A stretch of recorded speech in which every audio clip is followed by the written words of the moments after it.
नमस्कार. आज आपण 2022चा कंबाईंड पेपर ॲनालिसिस करून बघणार आहोत. ठीक आहे. त्याआधी आपण 2023चा बघितलेला आहे. ज्याने कोणी बघितला नसेल तो 2023चा पेपर तुम्ही बघू शकता.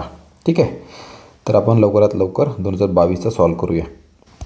शेवटपर्यंत व्हिडिओ नक्की बघा. ठीक आहे. आणि हो, प्लीज कोणी चॅनलला सबस्क्राईब केलेलं नसेल तर वाटलं तर चॅनलला सबस्क्राईब नक्की करा. थँक्यू. बघा, पहिला पार्ट हा आपला करंटचा आहे. ठीक आहे. पहिल्या सेटमध्ये करंट अफेअर फर्स्ट आहे. करंट अफेअरला कसं हँडल करायचं ते तुम्ही बघा. त्यामध्ये मॅक्झिमम आपल्याला आपण मागचं जर बघितलं तर नॅशनल आणि इंटरनॅशनल, ठीक आहे, नॅशनल आणि इंटरनॅशनल करंट अफेअर खूप जास्त विचारलेलं आहे. ठीक आहे. लोकलवर जास्त भर दिलेला नाही आयोगाने. त्यामुळं तुम्ही नॅशनल आणि इंटरनॅशनल करंट अफेअर थोडंसं जास्त प्रामाणिकपणे करा. ठीक आहे. पहिला प्रश्न बघा इथे, कोणत्या अंतराळ संस्थेने अंतराळातून शुक्राच्या पृष्ठभागाची पहिली दृश्यमान प्रकाश प्रतिमा प्रकाशित केली. ठीक आहे. तुम्हाला आधी पण 2023च्या पेपरवरून मी सांगितलं आहे की जिथे कुठे आपल्याला फर्स्ट म्हणजे पहिलं जे काही नवीन घडतं किंवा जे काही करंट अफेअर तुम्हाला बघायला मिळतं तर ते फर्स्ट घटना, ठीक आहे, किंवा कोणती पण काही झालं आपल्या पहिल्यांदा तर ते तुम्ही नक्कीच अभ्यासाला पाहिजे. ठीक आहे. त्यावर येण्याचे चान्सेस फार जास्त असतात. ठीक आहे. तर यामध्ये याचं उत्तर जे होतं ते नासा याचं जे उत्तर होतं. ठीक आहे. नासा याचं आन्सर आहे. ठीक आहे. आता बघा, नासा ही USA ची स्पेस एजन्सी आहे. ठीक आहे. त्याची स्थापना 1958मध्ये झाली होती. ठीक आहे. त्याचं हेडक्वार्टर जे आहे ते वॉशिंग्टनमध्ये आहे. ठीक आहे.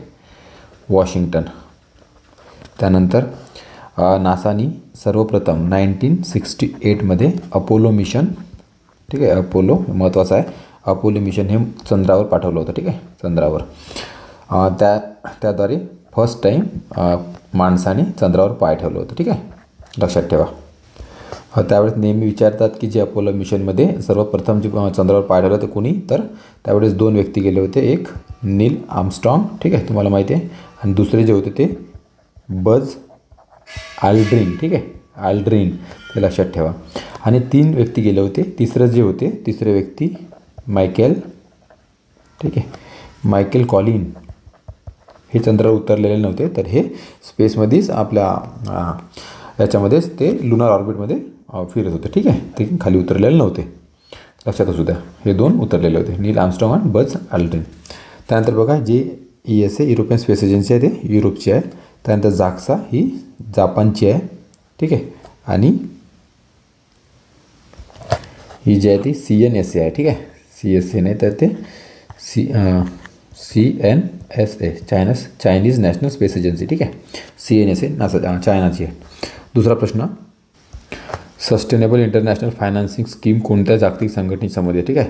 तर ही जी स्कीम आहे ते G20 संघटनेशी संबंधित आहे. G20ची स्थापना 1999मध्ये झालेली होती. ठीक आहे. याचं कुठेही परमनंट हेडक्वार्टर नाही आहे, ते लक्षात ठेवा. ठीक आहे. याचे जे सदस्य आहेत ते किती आहे, तर 19 प्लस युरोपियन युनियन. ठीक आहे. असे याचे टोटल 20 सदस्य आहेत. ठीक आहे. मग त्याला G20 म्हटलं आहे आता. त्यानंतर 21वा सदस्य जो आता जॉईन झालेला आहे. ठीक आहे. AU, ठीक आहे, एशियन युनियन. ठीक आहे. करंट मेंबर लक्षात ठेवा, एशियन युनियन. ठीक आहे. सॉरी, हे AU एशियन नाही, आफ्रिकन युनियन. ठीक आहे. आफ्रिकन युनियन हे यावर्षीच ॲड झालं. ठीक आहे.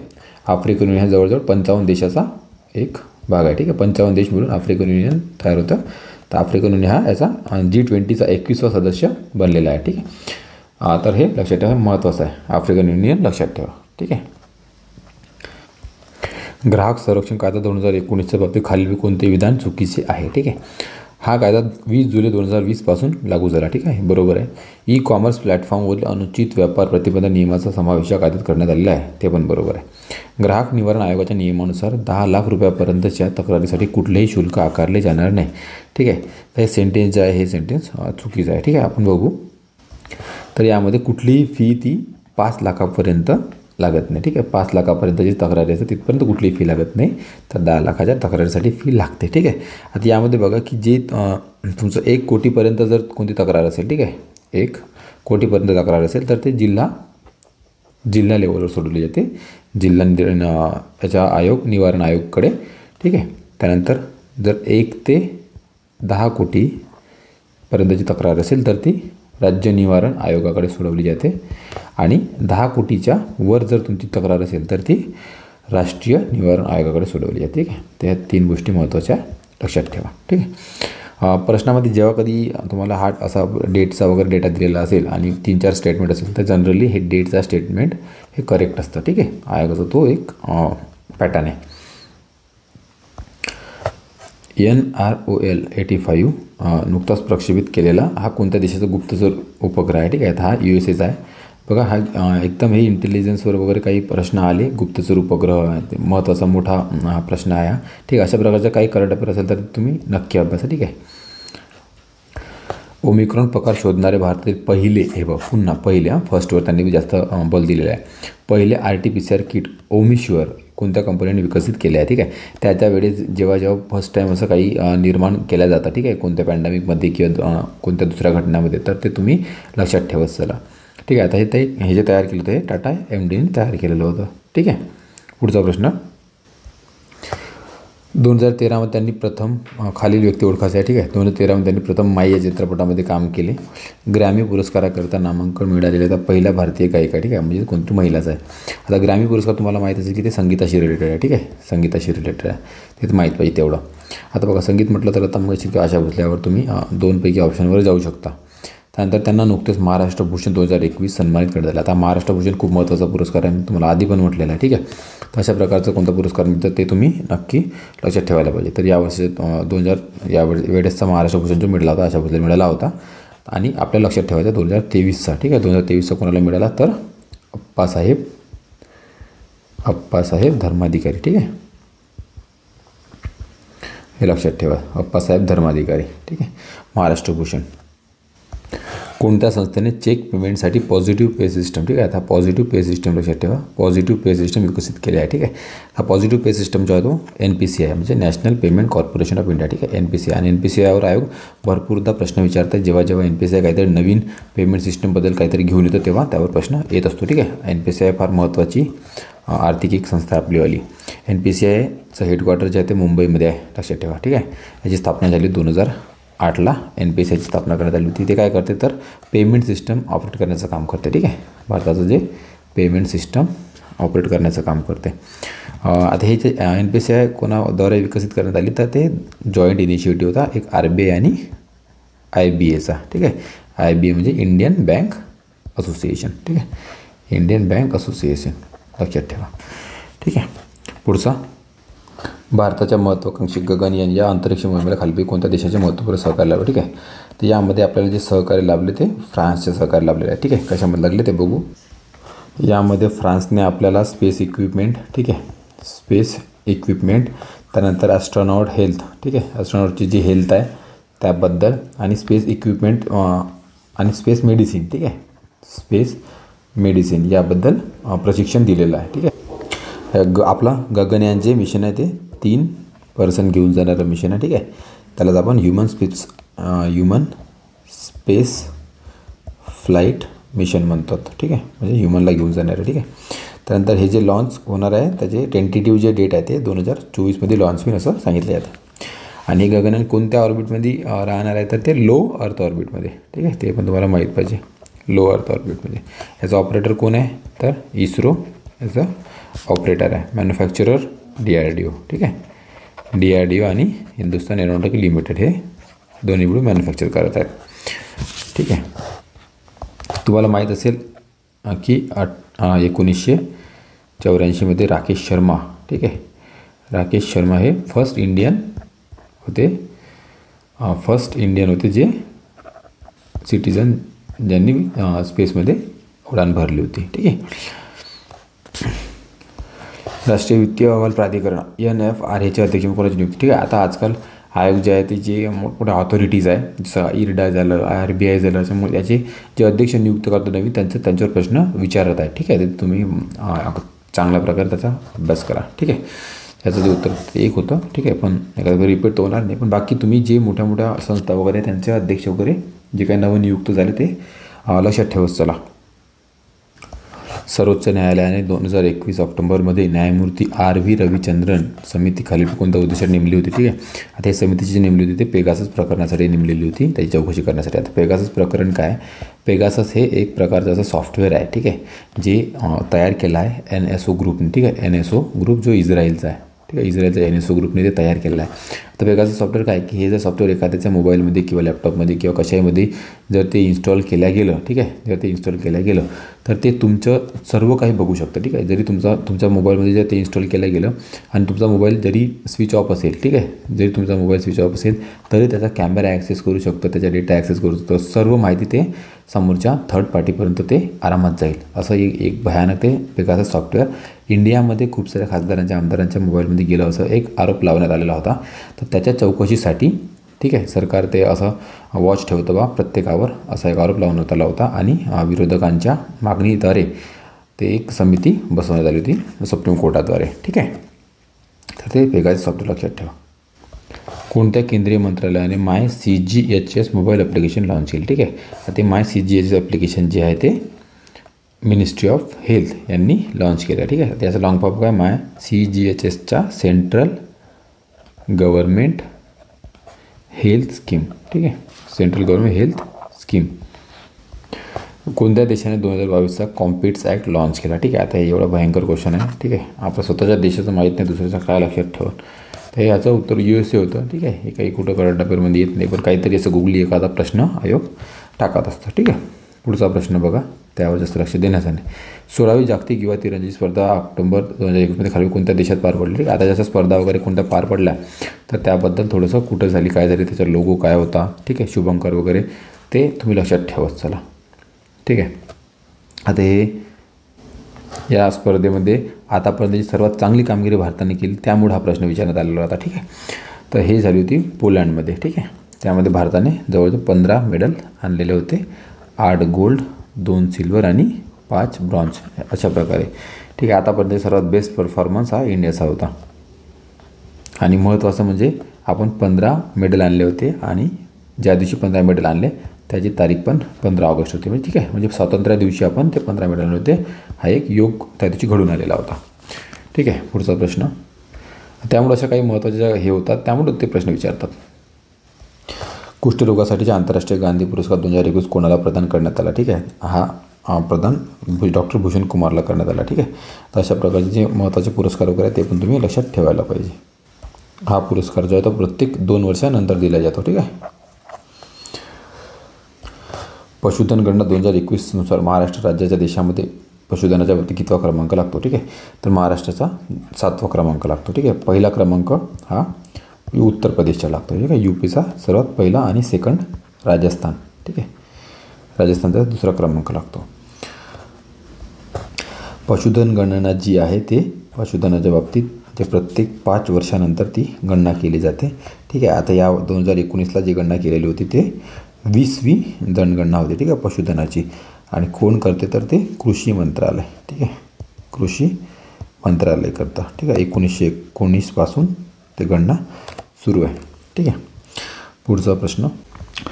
पुढील प्रश्न बघा, प्रश्न क्रमांक 16. राज्यपाल पदाच्या कालावधीबाबत खालीलपैकी कोणते कथने बरोबर आहे. ठीक आहे. बरोबर विचारले आहे. कधी प्रश्न बघताना इथे लक्ष ठेवायचं. ठीक आहे. बरोबर विचारलं की चूक विचारलं की अजून काही. बघा, राष्ट्रपतीची मर्जी असेपर्यंत राज्यपाल आपल्या पदावर राहतात. बरोबर आहे. ठीक आहे. राज्यपाल स्वखुशीने आपल्या पदाचा राजीनामा देऊ शकतात. एकदम कॉमन स्टेटमेंट. राज्यपालांची नियुक्ती सर्वसाधारणपणे 5 वर्षासाठी असते. ठीक आहे. सर्वसाधारण म्हणजे 5 वर्षासाठी असते. बरोबर आहे. पण त्याआधी पण राष्ट्रपती त्यांना पायउतार करू शकतात. ठीक आहे. दुसरी व्यक्ती पद स्वीकारेपर्यंत राज्यपाल आपल्या पदावर राहतात. ठीक आहे. ते पण बरोबर आहे. हे कॉन्स्टिट्युशनल पद असल्यामुळं, जबाबदारीचं पद असल्यामुळे ते खाली नसतं. ठीक आहे. दुसरे राज्यपाल येईपर्यंत ते आपल्या पदावर असतात. म्हणून 4ही विधाने बरोबर आहे. ठीक आहे. सर्व विधाने बरोबर आहे. दुसरा प्रश्न. इथे तो अजून बघा, कॉन्स्टिट्युशनमध्ये गव्हर्नरसाठी जे क्वालिफिकेशन दिलेलं आहे. ठीक आहे. ते 2 क्वालिफिकेशन दिलेलं आहे. एक तर ते सिटिझन ऑफ इंडिया आणि दुसरं वय त्यांचं 35 वर्ष पाहिजे. ठीक आहे. हे 2 क्वालिफिकेशन सांगितलेलं आहे.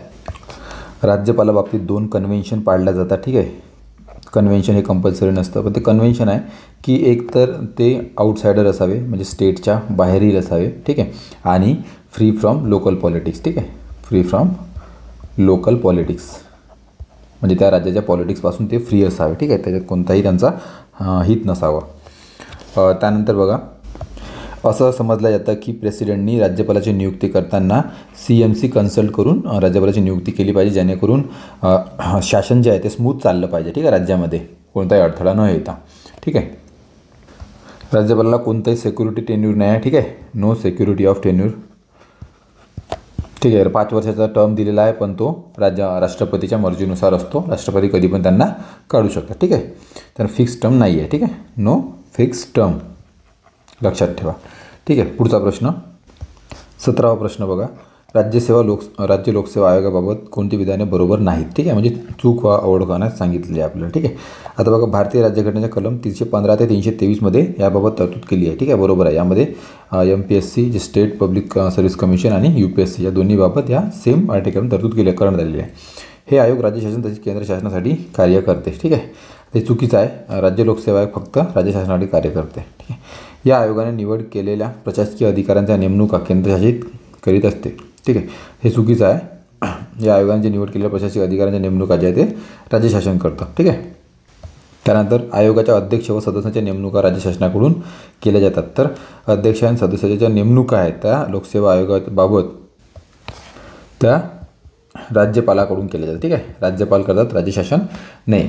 तर त्यामुळं हे पण चुकीचं आहे आणि 3 चुकीचे उत्तर असल्यामुळं ऑप्शनमध्ये कुठे 3 पर्याय नाही आहे, त्यामुळं हा क्वेश्चन आयोगाने कॅन्सल केलेला असावा, ठीक आहे. हा क्वेश्चन आयोगाने कॅन्सल केलेला आहे.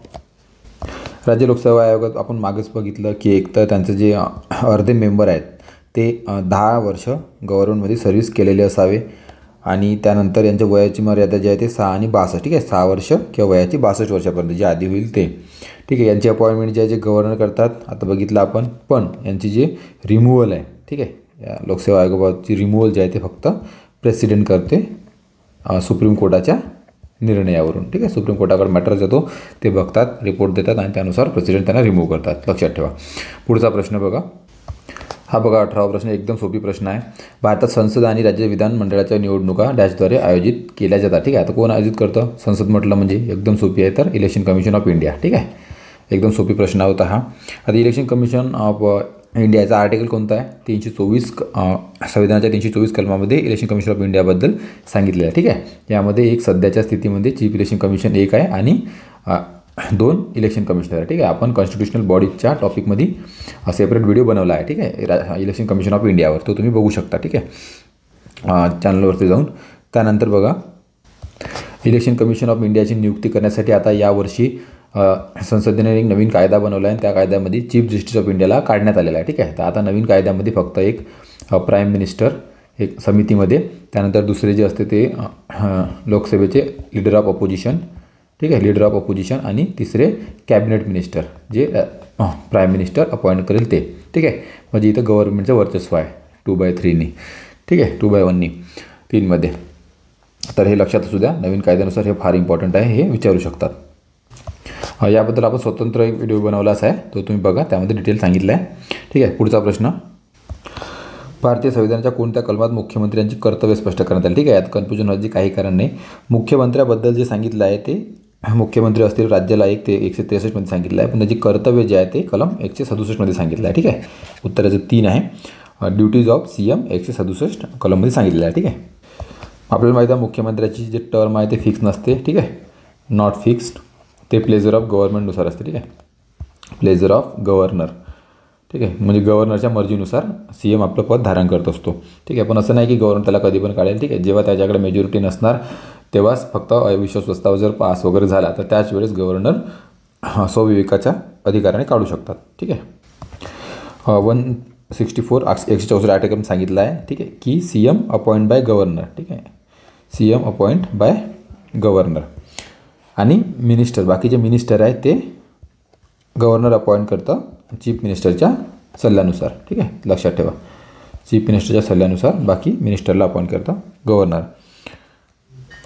नेक्स्ट, खालीलपैकी कोणती समिती पंचायत राज्यासंबंधी संबंधित नाही, ठीक आहे. तर पंचायत राज्य संबंधित नाही अशी कोणती समिती आहे? आपल्याला माहीत आहे अशोक मेहता समिती आहे, पंचायत राज समिती आपल्याशी संलग्नित आहे, आणि संगम समिती पण आहे, LM सिंघवी पण आहे, ठीक आहे. ही जी राज मन्नार समिती आहे पंचायत राजशी संबंधित नाही, तर हे जे आहे सेंटर स्टेट रिलेशन, ठीक आहे, स्टेट आणि सेंटर रिलेशनशी संबंधित आहे. याची जे राजमंडळ समितीची स्थापना केली होती ते तमिळनाडूच्या DMK गव्हर्नमेंटने केली होती, ठीक आहे.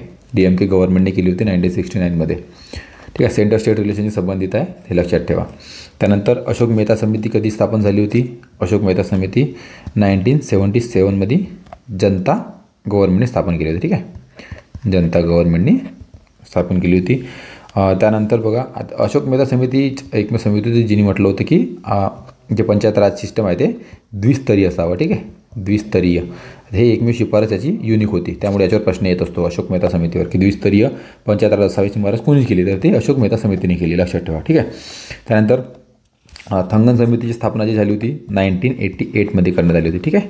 ते पण पंचायत राज रिलेटेड संबंधित आहे. त्यानंतर LM सिंघवी समिती, हे पण महत्त्वाची समिती आहे, ठीक आहे. 1986मध्ये याची स्थापना केली होती राजीव गांधी सरकारने, ठीक आहे, राजीव गांधी सरकारने.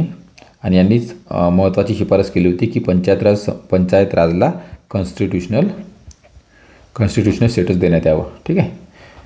तर हे महत्त्वाची शिफारस केली होती LM सिंघवीने. याच्यावर पण प्रश्न येतो नेहमी.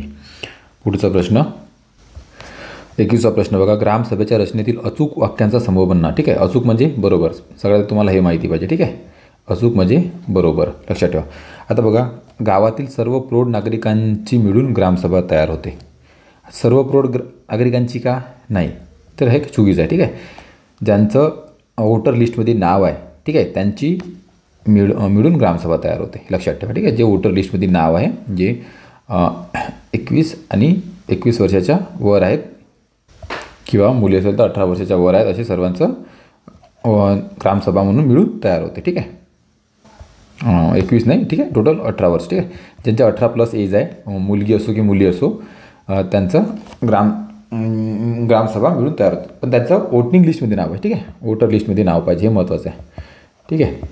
आणि 21 वर्ष जे आहे ते लग्नासाठी आहे, ठीक आहे, मुलांसाठी, आणि 18 वर्ष मुलींसाठी लग्नासाठी आहे, ठीक आहे. कन्फ्युजन होऊ देऊ नका. त्यानंतर बघा, 18 वर्ष पूर्ण करणारा प्रत्येक मतदार ग्रामसभेचा सभासद बनतो, ठीक आहे, बरोबर आहे. कारण की इथं मतदार म्हटलं आहे, मतदार म्हणजेच त्याच्याच वोटर लिस्टमध्ये नाव आलं, ठीक आहे, ऑटोमॅटिकली, ठीक आहे. त्यानंतर बघा, ग्रामसभेला निवडणूक असते, तर हे या स्टेटमेंटमध्येच क्लॅरिटी नाही आहे की कारण की ग्रामसभेला असली कोणतीही निवडणूक वगैरे काही नसते, ठीक आहे. एक ग्रामसभा असते, वोटर लिस्ट ज्यांचं नाव 18 वर्षाच्या वर त्यांच्या वोटर लिस्टमध्ये ते ग्रामसभा, त्यांची मिळून ग्रामसभा बनते. ग्रामसभेमध्ये काही कोणतं मॅटर वगैरे आलं तर ते बहुमताने पारित केलं जातं, ठीक आहे. ग्रामसभेसाठी मिनिमम 100 लोक तरी प्रेझेंट पाहिजे, ठीक आहे, अशी ते अट आहे. त्यानंतर म्हणून हे चुकीचं आहे असं ग्राह्य धरण्यात आलं आहे आयोगाकडून, आणि चुकीचंच आहे ते. त्यानंतर ग्रामपंचायतीचे सर्व मतदार ग्रामसभेचे सभासद असतात, ठीक आहे, सर्व मतदार, बरोबर आहे, म्हणून ते पण बरोबर आहे, ठीक आहे. तर असं बघितलं तर आता इथे 2 ऑप्शन चुकीचे आहे, A आणि C, ठीक आहे, A आणि C, आणि B आणि D हे बरोबर आहे, ठीक आहे. पण B आणि Dचं ऑप्शन कुठे आपल्याला इथं नाही आहे, एकमेव, त्यामुळं हा प्रश्न आयोगाने कॅन्सल केलेला आहे, ठीक आहे. बाकी तुम्ही जे सांगितलं ते लक्षात ठेवा. पुढचा प्रश्न 73व्या संविधान संशोधन अधिनियम 93 नुसार ग्रामपंचायतींना देण्यात आलेल्या नवीन जबाबदाऱ्या, ठीक आहे. भूमी सुधार कायदा लागू करणे, ठीक आहे, बरोबर आहे. वनोद्योग, लघु कुटीरोद्योगाचा विकास करणे, ते पण बरोबर आहे. त्यानंतर तांत्रिक व व्यावसायिक शिक्षणाची तरतूद उपलब्ध करून देणे, बरोबर आहे. गावातील जनतेसाठी मनोरंजनाची व्यवस्था करणे, ठीक आहे. आता हे काही त्या 73व्या ॲक्टनुसार जबाबदारी काही देण्यात आलेली नाही, ठीक आहे. ते ऐच्छिक आहे, ते त्यांच्यावर आहे, ते करू शकतात किंवा नाही करू शकतात, ठीक आहे. पण ते ॲक्टमध्ये तर काही नमूद नाही, ठीक आहे, त्यामुळे हे चुकीचं आहे. आणि आपल्याला विचारलं बरोबर नाही, तर फक्त बरोबर नाही आहे, त्यामुळं 2 हे आपलं उत्तर येतं, ठीक आहे. आता बघा, 73rd अमेंडमेंटमध्ये जे पंचायत राजशी संबंधित रिलेटेड आहे, तर ते शेड्यूल 11मध्ये, ठीक आहे, शेड्यूल 11मध्ये सांगितलेलं आहे, आणि त्यामध्ये 29 सब्जेक्ट दिलेले आहे, ठीक आहे. म्हणजे म्हणू शकतो की 29 जबाबदाऱ्या दिलेल्या आहे पंचायत राजला, ठीक आहे. ते त्याच्यावर ते कायदे करून आपल्या ॲक्ट बनवून किंवा ते जबाबदाऱ्या पार पाडाव्या लागतात त्यांना 29 सब्जेक्टवर. आणि त्याचप्रमाणे 74th अमेंडमेंट म्हणजे जे महानगरपालिकेशी रिलेटेड आहे, तर त्यांचं जे आहे ते 12व्या शेड्यूलमध्ये दिलेलं आहे, ठीक आहे, 12व्या शेड्यूलमध्ये, आणि 18 सब्जेक्ट आहे त्यामध्ये सांगितले, म्हणजे 18 विषय यामध्ये आहे. तर हे याच्यावर प्रश्न विचारता फार महत्त्वाचं आहे की पंचायत राजच्या याच्यामध्ये 11व्या शेड्यूलमध्ये 29 सब्जेक्ट आहे, किती सब्जेक्ट आहे ते विचारतात. आणि महानगरपालिकेच्या 74व्या अमेंडमेंटनुसार 12व्या शेड्यूलमध्ये किती सब्जेक्ट आहे, तर 18 सब्जेक्ट आहे. ठीक आहे, तर हे इथे महत्त्वाचं आहे, लक्षात ठेवा. पुढचं, प्रत्येक राज्याला महाधिवक्ता असावा असे कोणत्या कलमात नमूद केले आहे. ठीक आहे, आता महाधिवक्ता म्हणजे ॲडव्होकेट जनरल. ठीक आहे, आणि एक असतं ॲटर्नी जनरल, ते केंद्राचे असते. ठीक आहे, त्यानंतर हे जे आर्टिकल आहे त्याचं 165 आर्टिकल आहे. ठीक आहे, 165 आर्टिकलमध्ये महाधिवक्ताबद्दल सांगितलेलं आहे. आता यांना कोण अपॉइंट करतं महाधिवक्त्याला, तर गव्हर्नर. ठीक आहे, गव्हर्नर अपॉइंट करतं. क्वालिफिकेशन काय सांगितलं आहे महाधिवक्ताचं, याचं क्वालिफिकेशन जज ऑफ हायकोर्ट याप्रमाणे त्याचं क्वालिफिकेशन असावं. आणि जज ऑफ हायकोर्ट त्याची नेमणूक होऊ शकली पाहिजे याप्रमाणे त्याचं क्वालिफिकेशन असावं. त्यानंतर सिटिझन ऑफ इंडिया. आणि दुसरं, त्यांनी ज्युडिशियल ऑफिस धारण केलेलं असावं कमीत कमी 10 वर्ष, किंवा तो ॲडव्होकेट राहिलेला असावा हायकोर्टचा, ॲडव्होकेट ऑफ हायकोर्ट 10 वर्ष. ठीक आहे, यापैकी त्यांनी सर्व पूर्ण केलेलं असावं.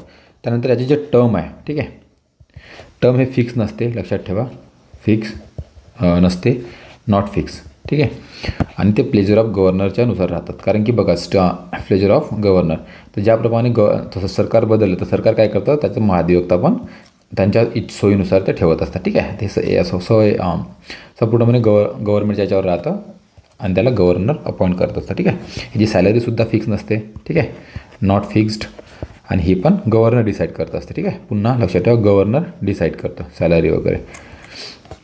ठीक आहे, पुढचा प्रश्न बघा, खालील भारतीय राज्यघटनेच्या मसुदा समितीच्या खाली कोण सदस्य होते. आता बघा, अल्लादी कृष्णस्वामी अय्यर हे या मसुदा समितीच्या सदस्य होते. ठीक आहे, आता मसुदा समिती, सर्वप्रथम मसुदा समितीची स्थापना झाली होती, ती झाली होती, यावर प्रश्न आलेला आहे. ठीक आहे, एकदा लक्षात ठेवा, मसुदा समितीची स्थापना जी झाली होती 29 ऑगस्ट 1947. ठीक आहे, तारीख लक्षात ठेवा, महत्त्वाची आहे. त्यानंतर यामध्ये 7 मेंबर होते. ठीक आहे, टोटल 7 मेंबर, त्यापैकी एक डॉक्टर आंबेडकर अध्यक्ष होते. ठीक आहे, सर्वांना माहितीचा यावर प्रश्न येतो, फार महत्त्वाचा आहे. त्यानंतर एन गोपाल स्वामी अय्यंगार. ठीक आहे, अय्यंगार लक्षात ठेवा. त्यानंतर अल्लादी कृष्णस्वामी अय्यर. त्यानंतर के एम मुंशी. ठीक आहे, के एम मुंशी. त्यानंतर सय्यद मोहम्मद सादुल्ला. ठीक आहे, त्यानंतर एम माधवराव आणि टी कृष्णमाचारी. ठीक आहे, कृष्णमाचारी.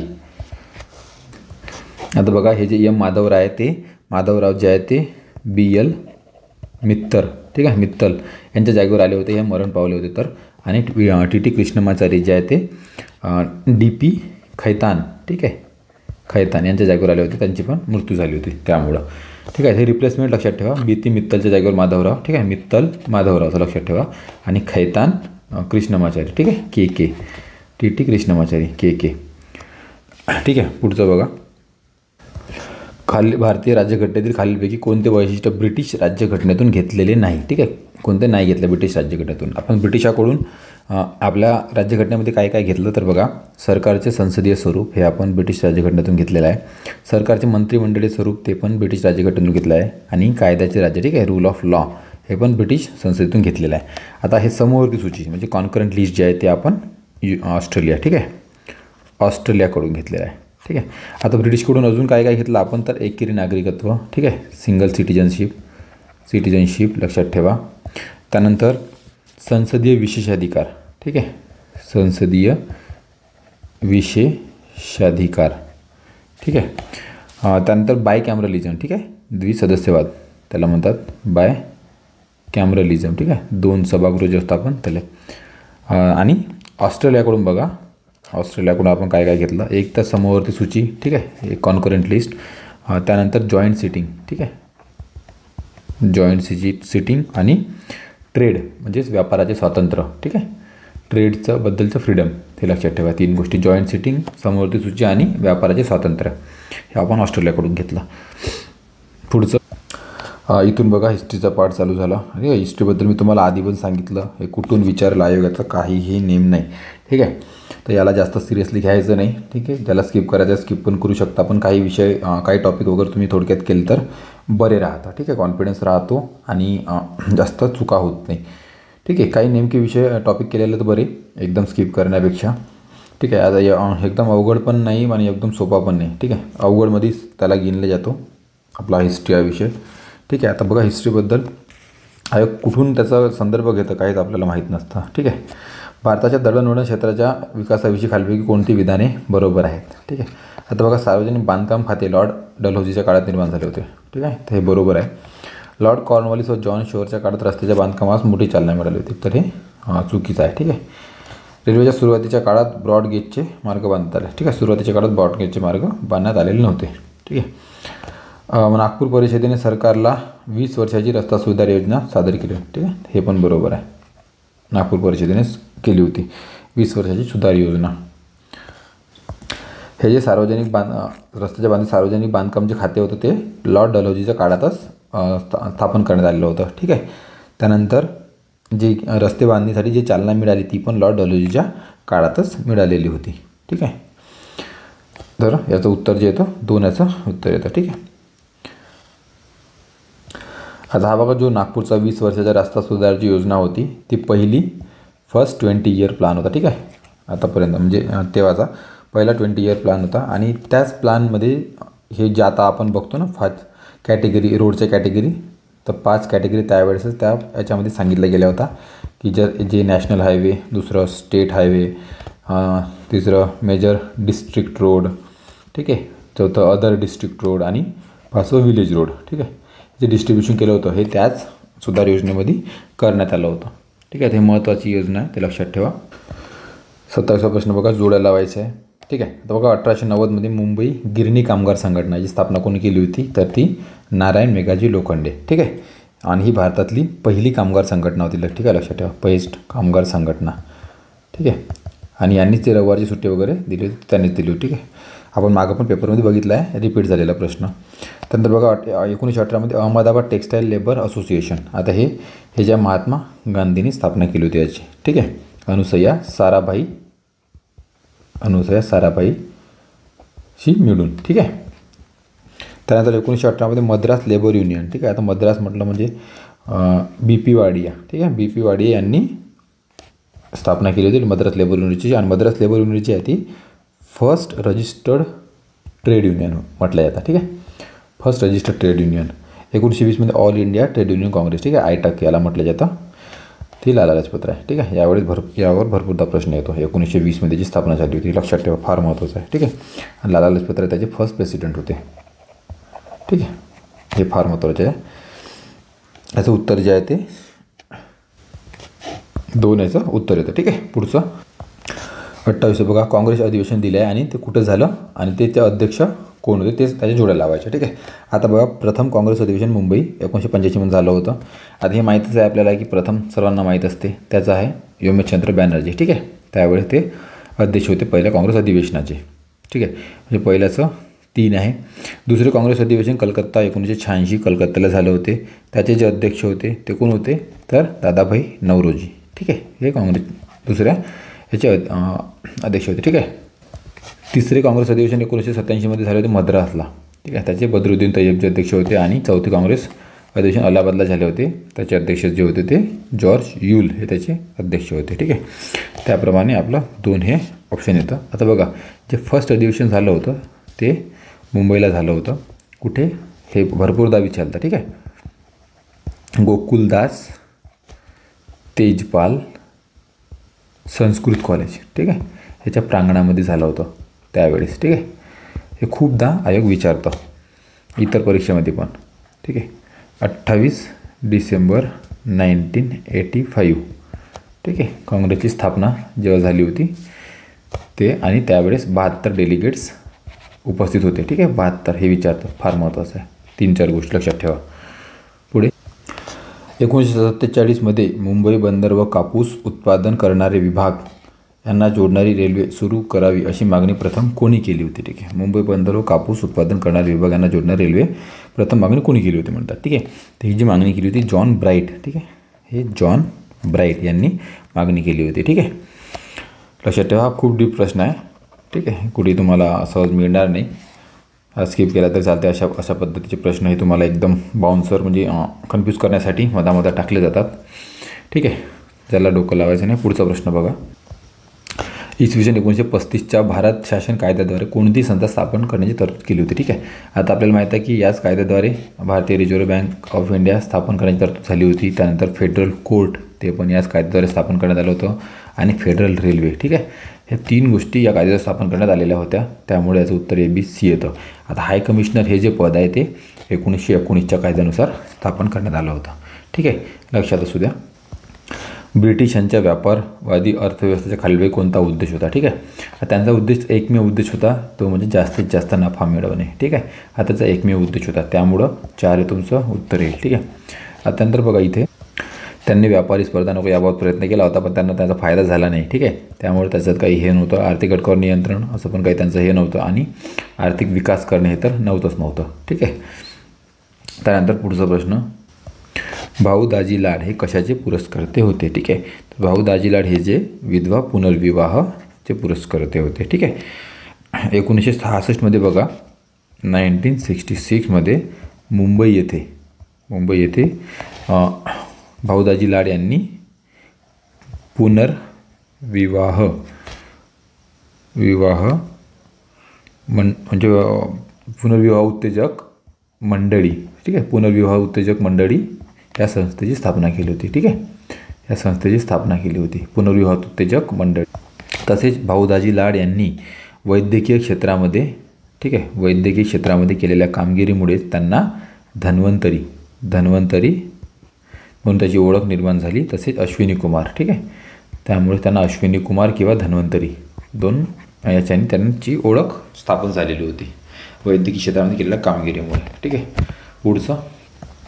जोड्या लावून योग्य पर्याय निवडा. ठीक आहे, आता बघा, आचार्य बाळशास्त्री जांभेकर. ठीक आहे, हे जे होते ख्रिस्ती मिशनच्या ताब्यात गेलेल्या श्रीपाद शेषाद्री पर्डीकर यांचे शुद्धीकरण, ठीक आहे, त्यांनी केले होते. ठीक आहे, त्यानंतर B दुर्गाराम मंछाराम आणि दादोराव पांडुरंग हे जे होते सुरत येथे यांनी मानव धर्म समितीची स्थापना केली. ठीक आहे, हा खूप महत्त्वाचा प्रश्न अनेकदा विचारण्यात येतो की मानव धर्म समितीची स्थापना कोणी केली.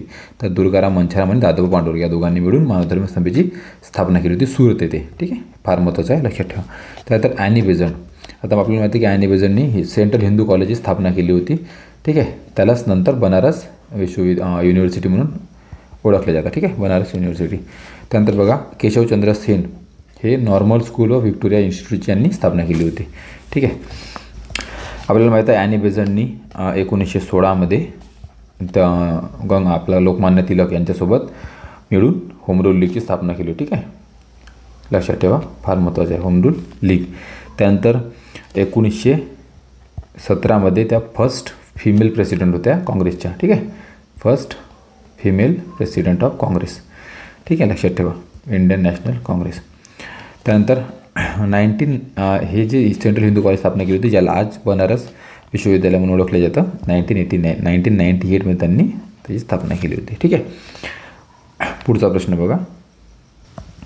संथाळांच्या उठावाबाबत खालीलपैकी कोणती विधाने चुकीची आहेत. ठीक आहे, चुकीची विधानं आपल्याला विचारलेली आहे. संथाळांच्या आर्थिक शोषणाची माहिती पंजाब रिव्ह्यूमध्ये आलेली होती. ठीक आहे, तर हे विधान चुकीचं आहे. त्यानंतर संथाळांनी सत्याचे राज्य स्थापन करण्याचा निर्णय घोषित केला. ठीक आहे, हे बरोबर आहे. संथाळांचा पुढारी कान्हू विश्वासघाताने पकडला गेला. ठीक आहे, हे चुकीचं आहे. त्यानंतर ओमॅली या अधिकाऱ्याने संथाळांच्या चकमकीचा वृत्तांत दिला आहे. ठीक आहे, तर हे बरोबर आहे. आता बघा, जे चुकीचं आहे, आता इथं जे कान्हूला विश्वासघाताने म्हटलं आहे तर कान्हूला नाही तर इथे सिद्धूला विश्वासघाताने पकडले होते आणि कान्हूला त्यांनी चकमकीत पकडलं होतं. ठीक आहे, चकमकीत पकडलं होतं, ते लक्षात ठेवा. त्यानंतर त्याचं उत्तर बघा, याचं उत्तर 4 याचं उत्तर आहे, कारण की आपल्याला चुकीचं विचारलेलं आहे. ठीक आहे, आता कधी आपण इथं कन्फ्यूज होऊन जातो, विचारलं चुकीचं आणि आपण लिहितो बरोबर. ठीक आहे, आता इथं B आणि D बरोबर आहे तर आपण 1ला टिक मारू शकतो कधी. ठीक आहे, त्यामुळं इथं लक्ष द्यायला पाहिजे. 35वा प्रश्न बघा. महाराष्ट्रातील गुप्त संघटकांचे संघटक व त्यांच्या कार्यक्षेत्राच्या जोड्या लावा. ठीक आहे, आता बघा, हे जे श्रीधर परांजपे होते हे यांचं कार्यक्षेत्र कोणतं होतं तर वर्धा आणि नागपूर. ठीक आहे, त्यानंतर सिद्धनाथ काणे हे यवतमाळ या क्षेत्रात होते. दादासाहेब खापर्डे हे अमरावती क्षेत्रात होते आणि गंगाधर देशपांडे हे बेडगाव या क्षेत्रामध्ये होते. ठीक आहे, आता हे तसं डीप आहे. पण आहे पुस्तकात दिलेलं, ठीक आहे. आता वर्धा नागपूरमध्ये जे श्रीधर परांजपे होते तर त्यांचं कोणतं, त्यांचं आर्य बांधव समाज तिथे कार्यरत होतं, ठीक आहे. आर्य बांधव समाज, ठीक आहे. त्यानंतर यवतमाळ म्हणजे जे होते सिद्धनाथ काणे, त्यांचं तिथे होतं गुप्त लढाऊ संघटना, ठीक आहे. गुप्त लढाऊ संघटना, ठीक आहे. आणि सेम गुप्त लढाऊ संघटना ह्या बेळगाव आणि अमरावतीमध्ये सुद्धा होत्या, ठीक आहे. लक्षात ठेवा. गोपाळ गणेश आगरकरांची पुढील कोणती उत्तरप्रदेश संबंधित होती, ठीक आहे. आता केसरी आणि मराठा हे माहीतच आहे, ठीक आहे. त्याचे संपादक पण ते होते. वराड समाजच्या यामध्ये त्याने लेख वगैरे लिहिला होता. त्यानंतर सुधारक, ठीक आहे. त्याची तीनही वृत्तपत्राशी ते संबंधित होते, ठीक आहे. त्यामुळे त्याचं दोन्ही उत्तर येतं. आता स्वराज्य हे जे वृत्तपत्र आहे हे शिवराम परांजपे, ठीक आहे. शिवराम परांजपे हे यांचं वृत्तपत्र होतं, ठीक आहे. याच्याशी काही आगरकरांचा संबंध नव्हता, ठीक आहे. आगरकरांना लिहिलेलं एक नाटक एक प्रसिद्ध आहे ते म्हणजे विकार विलसित, ठीक आहे. यावर प्रश्न येतो, विकार विलसित हे नाटक कुणी लिहिलं हे विचारतात, तर ते आगरकरांनी लिहिलं आहे. लक्षात ठेवा. आगरकरांचा जन्म जो झाला होता तो टेंभू सातारा इथे त्यांचा जन्म झालेला होता, ठीक आहे. आणि आगरकर हा सगळ्यात महत्त्वाचा प्रश्न, एक आगरकर प्लस टिळक आणि प्लस चिपळूणकर, ठीक आहे. चिपळूणकर यांनी मिळून न्यू इंग्लिश स्कूलची स्थापना केली होती, ठीक आहे. पुण्यामध्ये न्यू इंग्लिश स्कूलची स्थापना केली होती. यावर प्रश्न येतो की न्यू इंग्लिश स्कूलची स्थापना कुणी मिळून केली, त्या तिघांनी मिळून केलेली होती, ठीक आहे. जे पुण्यात अभ्यास करतात त्यांना माहिती असेल, तिथेच आहे ते सदाशिव पेठेमध्ये. आणि आगरकरांना बर्वे प्रकरणामध्ये, ठीक आहे, ते बर्वे प्रकरण तुम्हाला माहीत असेल. बर्वे प्रकरणामध्ये टिळकासोबत यांना पण 101 दिवसाचा कारावास झालेला होता, ठीक आहे. आणि तेव्हा त्यांनी ग्रंथ लिहिला होता आगरकरांनी की डोंगरीच्या तुरुंगातील 101 दिवस, तुरुंगातील 101 दिवस हा ग्रंथ कोणी लिहिला ते विचारू शकतात, ठीक आहे. लक्षात ठेवा. पुढे खालील विवरणावरून व्यक्ती ओळखा, ठीक आहे. इंडिया नावाचे वृत्तपत्र सुरू केले. बॉम्बे असोसिएशनची स्थापना, ईस्ट इंडिया असोसिएशनची स्थापना, राष्ट्रीय काँग्रेसचे ते अध्यक्ष राहिले होते, ठीक आहे. आता हे बघा, याचं उत्तर आहे दादाभाई नौरोजी, ठीक आहे. आता यांनी जे आहे दादाभाई नौरोजींनी रास्त गोपतार, ठीक आहे, हे फार फेमस आहे. रास्त गोपतार हे वृत्तपत्र काढलेलं होतं, ठीक आहे. वृत्तपत्र नाही, माफ करा, पुस्तक, ठीक आहे. रास्त गोपतार हे पुस्तक यांनी लिहिलेलं होतं. त्यानंतर यांनी जे आहे ते 1851मध्ये राहनुमाई, हे माहीत असेल तुम्हाला, राहनुमाई मजदायनी, ठीक आहे, मजदायनी सभा याची स्थापना केली होती, ठीक आहे. राहनुमाई मजदायनी सभा. त्यानंतर हे दुसऱ्या 1886मध्ये दुसऱ्या INC, ठीक आहे, सेकंड INCचे अध्यक्ष होते, इंडियन नॅशनल काँग्रेसच्या त्याचे अध्यक्ष होते, ठीक आहे. त्यानंतर पुढचा प्रश्न बघा, सांप्रदायिकतेच्या वाढीसाठी कारणीभूत ठरलेली खाली दिलेली विधाने कोणाची आहेत. हिंदू व मुस्लिम ही दोन्ही राष्ट्रीय असून दोन्ही राष्ट्रीय असून ती विरोधी राष्ट्रीय आहेत, ठीक आहे. ते कोणी म्हटलं तर ते हे सय्यद अहमद यांनी म्हटलेलं होतं, ठीक आहे. फोडा आणि जोडा हे धोरण हिंदुस्थानात अंमलात आणले पाहिजे आणि मुस्लिमांना हिंदूपासून अलग केले पाहिजे, ठीक आहे. आता हे कोण म्हणू शकतो, कोणतरी हिंदूच म्हणू शकतो, त्यामुळे ठीक आहे. आता हे साधं आहे, प्राचार्य बेग यांनी म्हटलेलं होतं, ठीक आहे. महात्मा गांधीजींची सविनय कायदेभंगाची चळवळ भारताच्या पूर्ण स्वातंत्र्याकरिता नाही, परंतु भारतीय मुसलमानांना हिंदू महासभेच्या वर्चस्वाखाली आणण्यासाठी, ठीक आहे. आता हे कोणतरी मुस्लिमच म्हणणार, ठीक आहे. लॉजिक लावून पण तुम्ही त्याला हे करू शकता. तर हे मोहम्मद अली जिन्ना, ठीक आहे. बाकी बघा, बाकी सगळे हिंदू आहेत आणि याच्यामध्ये बघा बाकी सगळे मुसलमान आहेत, एकच हिंदू आहेत. असं लॉजिक लावलं तर तुम्ही उत्तरापर्यंत पोहोचू शकले असते, ठीक आहे. शेवटचं भारताला मातृभूमी, ठीक आहे. मातृभूमीचा तारा हे ते आपल्याला माहीत आहे, ते गाणं सावरकरांचंच आहे, ठीक आहे. मानणाऱ्या भारत देश आहे, ठीक आहे. हे सावरकरांनी म्हटलं, त्याच्यात त्यांनी गाणंवर लिहिलेलं आहे, ठीक आहे. नेमजसीने परत मातृभूमीला, ठीक आहे. असं तुम्ही लिंक केलं तरी इथं लॉजिक लावून तुम्ही त्या उत्तरापर्यंत पोहोचू शकले असते, ठीक आहे. पुढचा प्रश्न, ठीक आहे. तर याचं लोकशिक्षण हे उत्तर येतं 3. बॉम्बे प्रेसिडेन्सी असोसिएशन संस्थेची खालीलपैकी कोणत्या व्यक्ती संबंधित होत्या, ठीक आहे. आता या असोसिएशनची फिरोज शाह मेहता, बदरुद्दीन तय्यबजी आणि न्यायमूर्ती तेलंग, ठीक आहे. ह्या 3 व्यक्ती संबंधित होत्या. ह्या तिघांनी मिळून बॉम्बे प्रेसिडेन्सी असोसिएशनची स्थापना केली होती, ठीक आहे.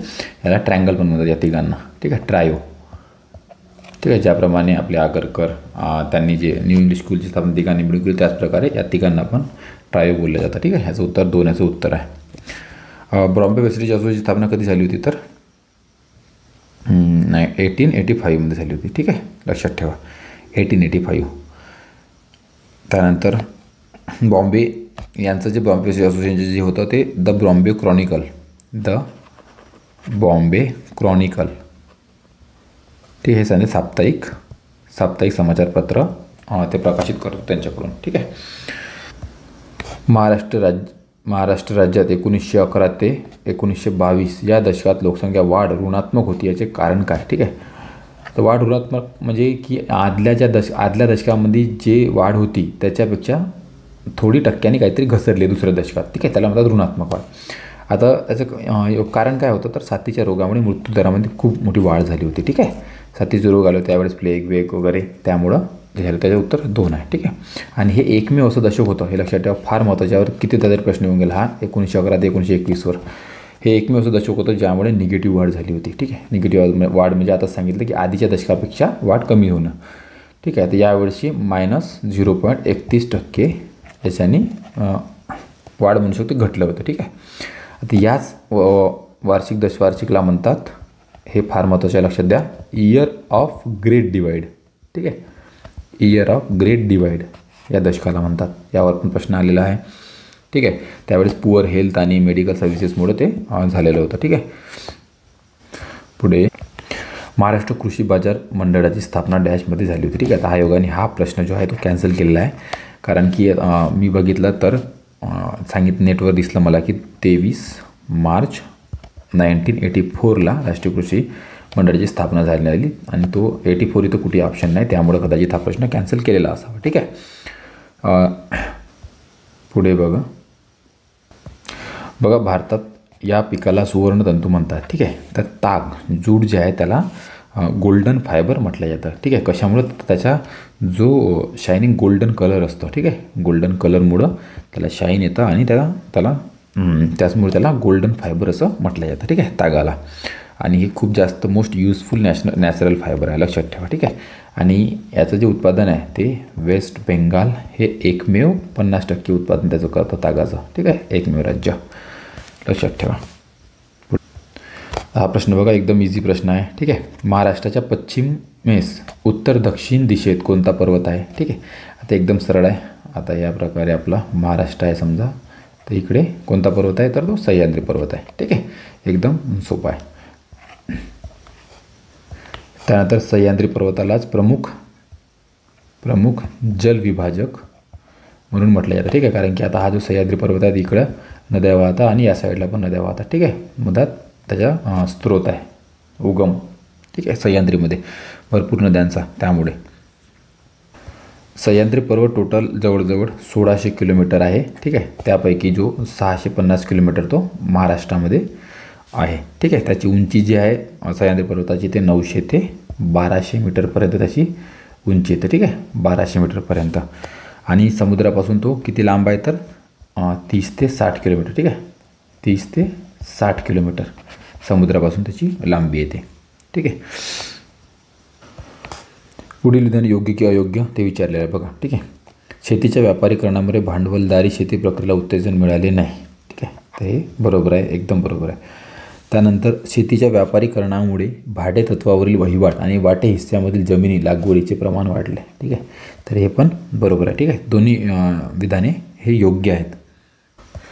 आधी काय होतं की ब्रिटिश काळामध्ये व्यापारीकरण करत होते आणि ते काय करायचे की यांना कॅश क्रॉप लावण्यासाठी उत्तेजन प्रेरित करायचे शेतकऱ्यांना, जसं की कॉटन झालं, ठीक आहे. जे त्यांच्या बेनिफिटचे फायद्याचे जे उद्योग आहेत ते लावण्यासाठी प्रमोट करायचे, त्यासाठी ते लोन प्रोव्हाइड करायचे ब्रिटिश.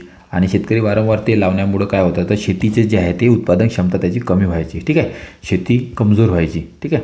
शेतीची माती जी आहे ती कमजोर व्हायची आणि त्यामुळं भांडवलदारी शेतीप्रती उत्तेजन मिळालं नव्हतं त्यावेळेस, ठीक आहे. आणि तिथूनच कॅपिटल ॲग्रिकल्चरची निर्मिती झालेली होती. आणि वारंवार कॅश क्रॉप लावून जे ट्रेडिशनल क्रॉपिंग सिस्टम जे होतं ते शेतकऱ्यांचं डिस्टर्ब झालं होतं, ठीक आहे. जे ट्रेडिशनल क्रॉपिंग सिस्टम होतं ते डिस्टर्ब झालेलं होतं, ठीक आहे. पुढे महाराष्ट्रामध्ये लोह खनिजाचे साठे खालीलपैकी कोणत्या जिल्ह्यात आहेत, ठीक आहे. आता महाराष्ट्रामध्ये लोह खनिजाचे साठे हे सिंधुदुर्ग जिल्ह्यात आहे, ठीक आहे. सिंधुदुर्ग प्लस पूर्व विदर्भ, ठीक आहे, लक्षात ठेवा. पूर्व विदर्भ म्हणजे गडचिरोलीचा भाग, ठीक आहे. सर्वात जास्त लोह खनिजाची जे खाण आहे ती गडचिरोली जिल्ह्यात आहे, ते लक्षात ठेवा. आणि त्याचं नाव आहे सुरजागड, ठीक आहे. सुरजागड खाण हे गडचिरोली सर्वात मोठी लोह खनिजाचा साठा आहे. तुम्हाला माहिती असेल की लोह खनिजे 4 प्रकारे विभागले जाते. ठीक आहे, 4 टाईप्स त्याच्या लोहाच्या प्रमाणामुळं. एक मॅग्नेटाईट, यावर प्रश्न येणार नाही कारण की आयोगाच्या यामध्ये कन्फ्यूज आहे की मॅग्नेटाईट फर्स्ट आहे की हेमाटाईट फर्स्ट आहे. ठीक आहे, मॅग्नेटाईट, त्यानंतर येते हेमाटाईट. ठीक आहे, आणि लिमोनाईट. ठीक आहे, लिमोनाईट, त्यानंतर शेवट सिडेराईट. ठीक आहे, सिडेराईट. आता यामध्ये सर्वात जास्त हाय क्वालिटी याला मानले जातं. मॅग्नेटाईटला 72% लोह असतं याच्यामध्ये. ठीक आहे, त्यानंतर हे काळसर असतं मॅग्नेटाईट. त्यानंतर हेमाटाईट हे लालसर असतं आणि 60% लोह खनिज त्यामध्ये लोह असतं. ठीक आहे, रेडिश. त्यानंतर जे लिमोटाईटमध्ये 50% आणि यामध्ये 40 ते 30% लोह असतं. ठीक आहे, तर हे लक्षात ठेवा. SLHM. इथं कधी कधी आयोगानं हे केलेलं आहे, कन्फ्यूज केलं आहे की हे हेमाटाईटवर आहे की मॅग्नेटाईटवर आहे. ठीक आहे, यावर प्रश्न नाहीच येणार. तरी पण तुम्ही लक्षात ठेवा की 4 प्रकार असतात म्हणून. ठीक आहे, पुढे. आणि लोह खनिजाचा इंडियाच्या टोटल साठ्यापैकी 20% साठा जो आहे तो महाराष्ट्रामध्ये आहे, ते पण लक्षात असू दे. ठीक आहे, आता बघा, महाराष्ट्रातील शेती क्षेत्रासंबंधित काही समस्या खाली दिलेल्या आहेत. त्याच्यापैकी कोणती समस्या ही सामाजिक स्वरूपाची आहे. ठीक आहे, आता सामाजिक स्वरूपाची समस्या ओळखायची आहे, एकदम सोपं आहे. ठीक आहे, आता शेत जमिनीचे विभाजन हे आता सामाजिक समस्या आहे. ठीक आहे, जसं परिवार वाढत जातात, भाऊ वाढत जातात. ठीक आहे, त्यामुळे शेत जमिनीचे विभाजन होत गेलं आहे, हे एक सामाजिक समस्या आहे. ठीक आहे, आता हवामानची सामाजिक समस्या आहे का नाही, हवामान प्रतिकूलता हे एन्व्हायरमेंटची समस्या आहे. हे इकॉनॉमिक समस्या, आर्थिक भांडवल वगैरे, हे सामाजिक नाही आहे. मर्यादित कृषी संशोधन, आता हे सायन्सची समस्या आहे, ते आपली नाही. ठीक आहे, आता हे जे विभाजन आहे ते सामाजिक स्तरावर, पारिवारिक स्तरावर ते आपली समस्या आहे. ठीक आहे, एकदम लॉजिकली सोपी हा प्रश्न होता. ठीक आहे, आता हा करंट रिलेटेड प्रश्न आहे. बघा, हे 2019 नुसार भारतातील देशांतर्गत उत्पन्नात पर्यटनाचा वाटा किती टक्के आहे. ठीक आहे, आता देशांतर्गत पर्यटनाचा वाटा जो आहे भारताचा तो 9.34% आहे. ठीक आहे, आता बघा, इथे महत्त्वाचं म्हणजे एक पर्यटन राजधानी, महाराष्ट्राची पर्यटन राजधानी कोणती आहे, ती आहे औरंगाबाद. ठीक आहे, आता छत्रपती संभाजीनगर त्याचं नाव झालेलं आहे. ठीक आहे, छत्रपती संभाजीनगर. त्यानंतर घोषित केलेला पहिला पर्यटन जिल्हा. ठीक आहे, आता हे पर्यटन राजधानी होती, हे लक्षात ठेवा. आता पर्यटन जिल्हा हे महत्त्वाचं आहे. पर्यटन जिल्हा घोषित केल्यानंतर तो कोणता आहे, तर तो सिंधुदुर्ग. ठीक आहे, सिंधुदुर्ग आहे, लक्षात ठेवा. त्यानंतर पुढे बघा, खालीलपैकी एक भारताच्या पश्चिम किनाऱ्यावरती महत्त्वाचे बंदर. आता हा एकदम इझी प्रश्न होता, कारण की बघा, आता हे चेन्नई, कोलकाता आणि हल्दिया हे तुम्हाला माहीत आहे की पूर्व किनारपट्टीवर आहे. ठीक आहे, त्यामुळे एक जे वाजतं कांडला, जे गुजरातमध्ये आहे, ते पश्चिम किनारपट्टीवरची बंदर आहे. ठीक आहे, आता भारतामध्ये टोटल जे मेजर पोर्ट्स आहेत, बंदर, ते किती आहे, तर 13 आहे. ठीक आहे, त्यापैकी जे वेस्टला, पश्चिमेला 6 आहेत वेस्टला आणि 7 ईस्टला आहेत. ठीक आहे, पूर्वेला. त्यापैकी बघा, ईस्टला जे 7 आहेत, ठीक आहे, त्यामध्ये एक कोलकाता, दुसरं पारादीप, ठीक आहे, जे ओडिशामध्ये आहे. त्यानंतर तिसरं विशाखापट्टणम, ठीक आहे, आंध्र प्रदेशमध्ये आहे, लक्षात ठेवा. त्यानंतर चौथं जे आहे ते कामराजार. ठीक आहे, शॉर्टली तो कामराजार, जे तमिळनाडूमध्ये आहे. त्यानंतर 5वं चेन्नई. ठीक आहे, ते तमिळनाडूमध्ये आहे. आणि 6वं तुतीकोरीन. ठीक आहे, तुतीकोरीन. आणि एक 7वं हल्दिया, लक्षात ठेवा. ठीक आहे, त्यानंतर हे जे 6 आहे ते बघा, एक आहे कोचीन. ठीक आहे, केरळा. त्यानंतर दुसरं न्यू मेंगलोर. ठीक आहे, न्यू मेंगलोर, कर्नाटका. तिसरं मार्मागुवा, जे गोव्यामध्ये आहे. चौथं मुंबई. 5वं JNPT. ठीक आहे, Jawaharlal Nehru port trust, JNPT, जे मुंबईमध्येच आहे. 6वं कांडला, जे गुजरातमध्ये आता आपण सांगितलं. आणि एक आहे पोर्ट ब्लेअर, शेवटचं 6वं पोर्ट ब्लेअर, अंदमान. ठीक आहे, तर हे लक्षात ठेवा. महाराष्ट्रात मे महिन्यात सरासरी तापमान सर्वात जास्त या प्रदेशात आढळते. ठीक आहे, तर हे पूर्व विदर्भामध्ये सरासरी जास्त तापमान आढळते. ठीक आहे, मे महिन्यामध्ये. आता बघा, राज्यात सर्वाधिक तापमान जे नोंदवले गेले आहे ते चंद्रपूर जिल्ह्यात ब्रह्मपुरी येते. ठीक आहे, ब्रह्मपुरी 49 डिग्री सेल्सिअस, लक्षात ठेवा. आपलं जे हवामान आहे, ठीक आहे, ते कोकण किनारपट्टीवर कसं आहे यावर प्रश्न येतो, तर ते सम हवामान आहे. ठीक आहे, आणि विदर्भामध्ये कसं आहे, तर ते विषम आहे. आता विषम म्हणजे काय, एकदम थंडी असेल तर खूप जास्त थंडी 0 डिग्रीपर्यंत जाईल आणि उन्हाळा असेल तर एकदम जास्त जो 50 डिग्रीपर्यंत जाईल असं. पण सम म्हणजे काय तर तेवढ्यातच खेळता राहते ते 30 ते 40 डिग्रीपर्यंतच ते त्याचं वातावरण खेळतं राहील. ठीक आहे, एकदम कमी पण होणार नाही, एकदम जास्त पण होणार नाही. ठीक आहे, पुढचा प्रश्न बघा. भिलाई लोह आणि पोलाद उद्योग स्थित असलेले राज्य. ठीक आहे, एकदम इझी प्रश्न आहे. आता आपल्यामध्ये भिलाई कुठं आहे? छत्तीसगड. ठीक आहे, एकदम सोपा आहे. जमशेदजी टाटा यांनी तो सगळ्यात पहिलं आयरन स्टील प्लांट स्थापन केला होता. ठीक आहे, इथे भिलाई, इथे लोह पोलाद उद्योग.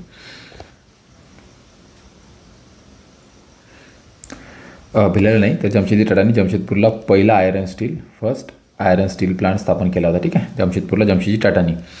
त्यानंतर बघा 52वा प्रश्न. महाराष्ट्रात राज्य शासनाने नील क्रांती धोरण केव्हा जाहीर केले? ठीक आहे, नील क्रांती धोरण जे जाहीर केले 2017ला जाहीर केले. ठीक आहे, नील क्रांती म्हणजे ब्लू रिव्हॉल्युशन. आता ब्लू रिव्हॉल्युशन कशासाठी असते तर फिशशी रिलेटेड. ठीक आहे, मच्छीपालन त्याच्याशी रिलेटेड असते.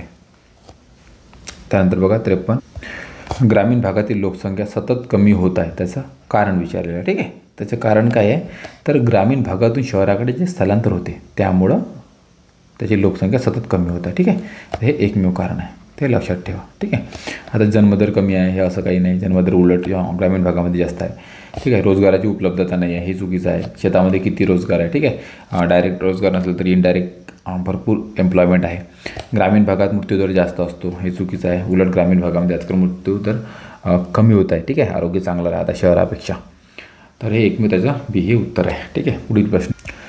महाराष्ट्राच्या हवामानावर खालीलपैकी कोणत्या प्राकृतिक रचनेचा सर्वात जास्त परिणाम झाला आहे? ठीक आहे, आता एकदम साहजिक आहे ते सह्याद्री पर्वताचा आपल्यावर परिणाम होतो. नैऋत्य मोसमी वारे असो किंवा कोणतंही काही आलं तरी ते हे याला टकरावून परिणाम होतच असतो. ठीक आहे, आणि वरून नॉर्थकडून जरी काही कोणते वारे आले किंवा कोणता एन्व्हायरमेंटचा जो काही इश्यू आहे तो ठीक आहे तो सातपुडा डोंगरमुळं सॉल्व होतो किंवा क्रिएट होतो. ठीक आहे, ह्या दोनच जे महत्त्वाच्या डोंगररांगा आहेत त्यामुळं जे काही हवामान प्राकृतिक रचनेचा परिणाम आपल्यावर जास्त होत असतो. ठीक आहे, त्यानंतर पुढचा प्रश्न बघा. गुजरात राज्यातील उकाई हा बहुउद्देशीय प्रकल्प कोणत्या नदीवर स्थित आहे? ठीक आहे, आता गुजरात राज्यातील हा जो उकाई बहुउद्देशीय प्रकल्प हा जो आहे तापी नदीवर स्थित आहे. ठीक आहे, तापी नदीवर. आणि हा जो उकाई जो प्रकल्प आहे तो सरदार सरोवरवर जो काही प्रकल्प आहे जो गुजरातचा सर्वात मोठा प्रकल्प आहे. त्यानंतर हा सेकंड हायस्ट प्रकल्प आहे. ठीक आहे, सेकंड नंबरचा प्रकल्प आहे, खूप मोठा. ठीक आहे, आणि हा आपल्याला महाराष्ट्राशी रिलेटेड आहे कारण की आपल्या बॉर्डरवर असल्यामुळं कारण तापीशी रिलेटेड असल्यामुळे तो विचारण्यात आलेला आहे. ठीक आहे, उकाई डॅमलाच वल्लभ सागरसुद्धा म्हणतात. ठीक आहे, ते आपलं कामाचं नाही, लक्षात. ठीक आहे, इथे जॉग्रफीचा पार्ट संपलेला आहे. पुढे इकॉनॉमिक्सचा पार्ट सुरू होत आहे. ठीक आहे, व ज्यांनी कृपया सबस्क्राईब नाही केलं त्यांना प्लीज सबस्क्राईब करा. ठीक आहे, विनंती. मार्च 2020 अखेर कोणत्या राज्यात प्राथमिक कृषी पतसंस्थांची सर्वाधिक संख्या होती? ठीक आहे, आता सर्वाधिक कृषी पतसंस्था ज्या होत्या त्या महाराष्ट्रात होत्या. ठीक आहे, सर्वात जास्त महाराष्ट्रात, त्यानंतर कर्नाटकमध्ये आहेत. कृषी पतसंस्था काय करतात तर ह्या शॉर्ट टर्म, ठीक आहे, एक तर शॉर्ट टर्म किंवा मीडियम, ठीक आहे, मीडियम टर्मसाठी लोन प्रोव्हाइड करतात शेतकऱ्यांना स्वस्त व्याजामध्ये. ठीक आहे, स्टेट कोऑपरेटिव्ह बँकेकडून त्या चालवल्या जातात. त्यानंतर बघा 1993मध्ये सरकारने डॅश यांच्या अध्यक्षतेखाली सार्वजनिक क्षेत्रातील उपक्रमांची निर्गुंतवणूक करण्यासाठी समिती नेमली होती. ठीक आहे, ते कोणती समिती नेमली होती? ती सी रंगराजे समिती. सी रंगराजे समिती 1993मध्ये नेमली होती डिसइन्व्हेस्टमेंटच्या बद्दल. ठीक आहे, म्हणजे सरकारचा किती हिस्सा PSU पब्लिक सेक्टर अंडरटेकिंगमध्ये असावा सार्वजनिक क्षेत्रातील उपक्रमामध्ये. ठीक आहे, तर त्यांनी सांगितलं होतं सी रंगराजन समितीने त्यांच्या शिफारशीमध्ये की 49% हा सरकारचा हिस्सा असावा डिसइन्व्हेस्टमेंट आपल्या PSU सेक्टरमध्ये. ठीक आहे, पब्लिक सेक्टर एंटरप्राइजेसमध्ये. पण सरकारने ते त्यांना त्याच्यावर कोणती ॲक्शन घेतलेली नव्हती. ठीक आहे, तर उत्तर सी रंगराजन कमिटीत लक्षात ठेवा. सार्वजनिक क्षेत्रातील उपक्रमांची गुंतवणूक करण्यासाठी ते समिती नेमली गेली होती. त्यानंतर हा बघा फॅक्च्युअल क्वेश्चन आहे. सन 2017-18मध्ये भारतातील सर्वाधिक प्रत्यक्ष विदेशी गुंतवणूक, ठीक आहे, करंटमध्ये तुम्हाला पाहायला मिळतो प्रत्यक्ष FDI गुंतवणूक. आणि यावेळेस हा खूप इम्पॉर्टंट आहे, जे FDI भारतातून बाहेर किती जाते किंवा बाहेरून भारतामध्ये सर्वात जास्त FDI कोणत्या देशातून येते, भारतातून बाहेर कोणत्या देशात सर्वात जास्त जाते. ठीक आहे, कोणत्या क्षेत्रामध्ये सर्वात जास्त FDI येते, कॉम्प्युटर सेक्शनमध्ये येते, हार्डवेअरमध्ये येते की बँकिंग सेक्टरमध्ये येते. तर ह्या खूप महत्त्वाचं आहे, हमेशा यावर प्रश्न असतात. ठीक आहे, FDIवर. तर FDI या क्षेत्रात होती. ठीक आहे, सर्वाधिक प्रत्यक्ष FDI कोणत्या क्षेत्रात होती? ठीक आहे, 2017-18मध्ये ते विचारलं आहे. तर ती होती कम्युनिकेशन सर्व्हिसेसमध्ये. ठीक आहे, आता आपल्याला माहिती आहे कम्युनिकेशन सर्व्हिसेसवर खूप जास्त भर देण्यात येत आहे, त्यामुळे त्याच्यात सर्वात जास्त भारताला खूप मोठा स्कोप म्हणून जग पाहत आहे. ठीक आहे, तर ते लक्षात ठेवा. सध्या गव्हर्नमेंटने 100% FDI टेलिकॉम सेक्टरमध्ये ऑटोमॅटिक रूटने अलाव केलं. ठीक आहे, ऑटोमॅटिक रूटमध्ये ते तुम्हाला जास्त काही परवानगी घ्यायची गरज नसते, तुम्ही डायरेक्ट आपला सेटअप लावून इथं सुरुवात करू शकता कंपनीची. ठीक आहे, पुढचं बघा, हा पण बघा करंट रिलेटेड प्रश्न आहे. ठीक आहे, वायू प्रदूषणाच्या वाढत्या समस्येचा सामना करण्यासाठी 21-22 या अर्थसंकल्पात 10 लाखापेक्षा अधिक लोकसंख्या असलेल्या डॅश शहरी केंद्रासाठी 2217 कोटी प्रदान करण्याचा प्रस्ताव आहे. ठीक आहे, ते असं जे उत्तर होतं ते 42 याचं उत्तर होतं. ठीक आहे, आता बघा आपल्याला माहिती आहे की अर्थसंकल्प फार महत्त्वाचा आहे. ठीक आहे, अर्थसंकल्प आणि इकॉनॉमिक सर्वे हा तुम्हाला बघायलाच पाहिजे. ठीक आहे, बजेट आणि इकॉनॉमिक सर्वे. पुढे बघा, योग्य जोडा. ठीक आहे, जोडा लावायचा आहे. बघा, देशातील द्वितीय क्रमांकाचा कृषीप्रधान उद्योग. ठीक आहे, सर्वात जास्त मोठा कृषीप्रधान उद्योग कोणता आहे? तो साखर उद्योग आहे. ठीक आहे, लक्षात असू द्या. त्याचा देशातील सर्वात जुना व संघटित क्षेत्रातील उद्योग कोणता आहे? तर तो माहिती आपल्याला सर्वात जुना कोणता आहे? तर सुती कापड उद्योग. ठीक आहे, जेव्हा देशात काहीच नव्हतं त्या काळात फक्त सुती कापडापासून कापड बनवण्याचा उद्योग सुरू होता. ठीक आहे, आणि आपला ब्रिटिश पण आपल्या सुती याच्यावरच जगत होता. ठीक आहे, इथून ते त्यांचं निर्यात व्हायची आणि ब्रिटिश कंपल्सरी ते सुती आपल्याला म्हणजे कापूस वगैरे उत्पादन करायला लावायचे. ठीक आहे, त्यांच्या फायद्याकरिता. त्यानंतर बघा, जलद औद्योगिकरणास कारणीभूत ठरणारा उद्योग. ठीक आहे, तर हा आहे लोह व स्टील उद्योग. ठीक आहे, जलद औद्योगिकरण आलं म्हणजे लोह स्टील 100%. त्यानंतर नवीन तंत्रज्ञानाचा वापर. ठीक आहे, आता तंत्रज्ञानाचा वापर कुठं आपला सुरू आहे? तर वाहन उद्योग. ठीक आहे, लक्षात बघा, नियंत्रक महालेखा परीक्षक कॅग यांना पुरवणी लेखापरीक्षणाचे आदेश देण्याचा अधिकार असून लेखापरीक्षण अहवाल प्राप्त झाल्यापासून किती दिवसाच्या आत लेखापरीक्षण अहवालावर ते टिप्पणी करू शकतात? ठीक आहे, त्याचं उत्तर आहे 60 दिवसाच्या आत ते लेखापरीक्षण अहवालावर टिप्पणी करू शकतात. ठीक आहे, एकदम डीप प्रश्न होता. ठीक आहे, तर लक्षात असू द्या. पुढे, राजकोष तूट व वर्षभरातील व्याज भरणा यातील फरकाला काय म्हणतात? तर याची प्राथमिक तूट म्हणतात. ठीक आहे, प्रायमरी डेफिसिट म्हणतात. प्रायमरी डेफिसिटचा फॉर्म्युला असतो आहे की fiscal deficit minus interest payment. ठीक आहे, जो काही इंटरेस्ट असतो त्याचं पेमेंट. ठीक आहे, तर हा लक्षात ठेवा. म्हणजे फिस्कल डेफिसिटमधून तुम्ही इंटरेस्ट पेमेंट मायनस केलं तर तुम्हाला प्रायमरी डेफिसिट मिळतं. आणि फिस्कल डेफिसिट काय आहे? तर टोटल एक्सपेंडिचर. ठीक आहे, जो काय टोटल आपला खर्च असतो, टोटल एक्सपेंडिचर खर्च मायनस टोटल इन्कम. ठीक आहे, टोटल इन्कम. केंद्रीय उत्पादन शुल्काची राज्यामधील वाटणीसाठी 7व्या वित्त आयोगाच्या संदर्भात खाली विधाने विचार केली. ठीक आहे, आता बघा 7व्या वित्त आयोगावर प्रश्न आलेला आहे. तर 7व्या वित्त आयोगाने काय म्हटलं होतं बघा, लोकसंख्येसाठी 25% भार हे सांगितलं होतं. ठीक आहे, ते बरोबर आहे. त्यानंतर प्रत्येक राज्यातील गरिबांसाठी 35% भार. ठीक आहे, हे चुकीचं आहे. आता हे जर बरोबर असेल तर हे 100% चुकीचं असेल. राज्याच्या दरडोई उत्पन्नाच्या वाढीसाठी 16.5% भार, ते पण चुकीचं आहे. आणि राज्यातील उत्पन्नाच्या समानतेसाठी 25% भार. ठीक आहे, तर हे बरोबर आहे. तर त्यावेळेस एक हे उत्तर बरोबर येतं. तर यामध्ये 33 आणि 16% नसून सर्व इक्वली 25% भार सांगितला होता. ठीक आहे, इथे पण 25%, इथे पण 25%. ठीक आहे, चारही 25% विभागून ते त्यांनी सांगितलं होतं. ठीक आहे, फायनान्स कमिशन कॉन्स्टिट्यूशनमध्ये 280 आर्टिकल. ठीक आहे, आर्टिकल 2 लक्षात ठेवा, कॉन्स्टिट्यूशनल बॉडी आहे. ठीक आहे, पुढे खालील विधाने विचारात घ्या. ठेव विमा व पत हमी महामंडळ कायदा संसदेने 2021 मंजूर केला. ठीक आहे, ते बरोबर आहे. ठेव विम्याचा हप्ता ठेवीदाराकडून वसूल केला जातो, हे चुकीचं आहे. ठेव विमा हप्ता सर्व विमाधारक बँकासाठी अनिवार्य आहे. ठीक आहे, हे बरोबर आहे. ठीक आहे, ए आणि सी बरोबर आहे.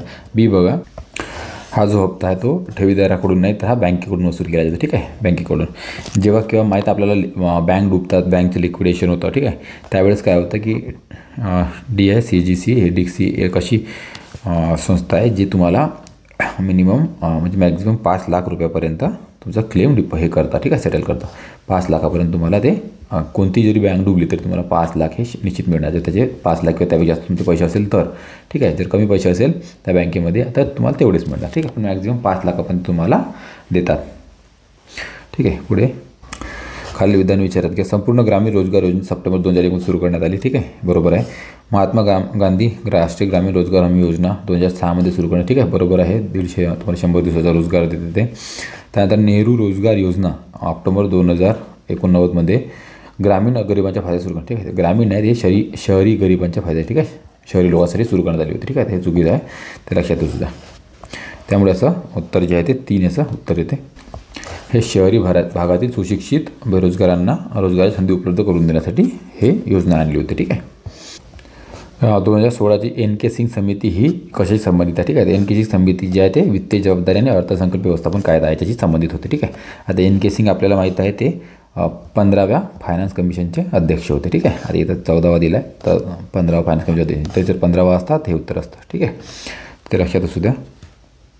याचा जो 15व्याचा कार्यकाळ 2020 ते 2025पर्यंत याचा कार्यकाळ आहे. ठीक आहे. 15व्या फायनान्स कमिशनचा या कार्यकाळासाठी त्यांनी काही लागू केले आहेत. ठीक आहे. ही जी समिती होती NK सिंग समिती ही FRBM जो ॲक्ट आहे, ठीक आहे, त्याला रिव्ह्यू करण्यासाठी स्थापन करण्यात आली होती. आणि जो डेट टू GDP रेशो असतो आपल्याला, ठीक आहे, त्याला किती असावा ते सूचित करण्यासाठी ते स्थापन करण्यात आली होती.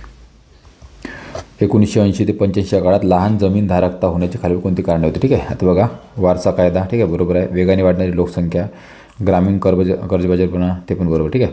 वेगाने वाढ संयुक्त कुटुंब. आता बघा, संयुक्त कुटुंब व्यवस्थेमुळं ते लहान जमीनधारकता ते कारण नव्हतं. ठीक आहे. कारण की संयुक्त कुटुंब असेल तर ते मोठी जमीन एकत्र करून वाहत होते. ठीक आहे. त्यांना ब्रेक करण्याची काही आवश्यकता नव्हती. एकत्र कुटुंब ज्यावेळेस होतं त्यावेळेस, ठीक आहे, जेव्हा कुटुंब वेगवेगळं होतं तेव्हा ते जमीन ब्रेक करून वेगवेगळी भावाभावामध्ये वाटून घ्यायचे. ठीक आहे. तर हे त्याचं उत्तर बनत नाही की लहान जमीनधारकता होण्यासाठी. ठीक आहे. त्यामुळे 3 हे उत्तर येतं. राऊरकेला, भिलाई, दुर्गापूर येथे सार्वजनिक क्षेत्रातील 3 मोठे स्टील प्रकल्प कोणत्या पंचवार्षिक योजनेदरम्यान उभारण्यात? ठीक आहे. आता हे माहिती आपल्याला दुसऱ्या पंचवार्षिक योजनेमध्ये ते 3 स्टील प्लांट उभारण्यात आले. ठीक आहे.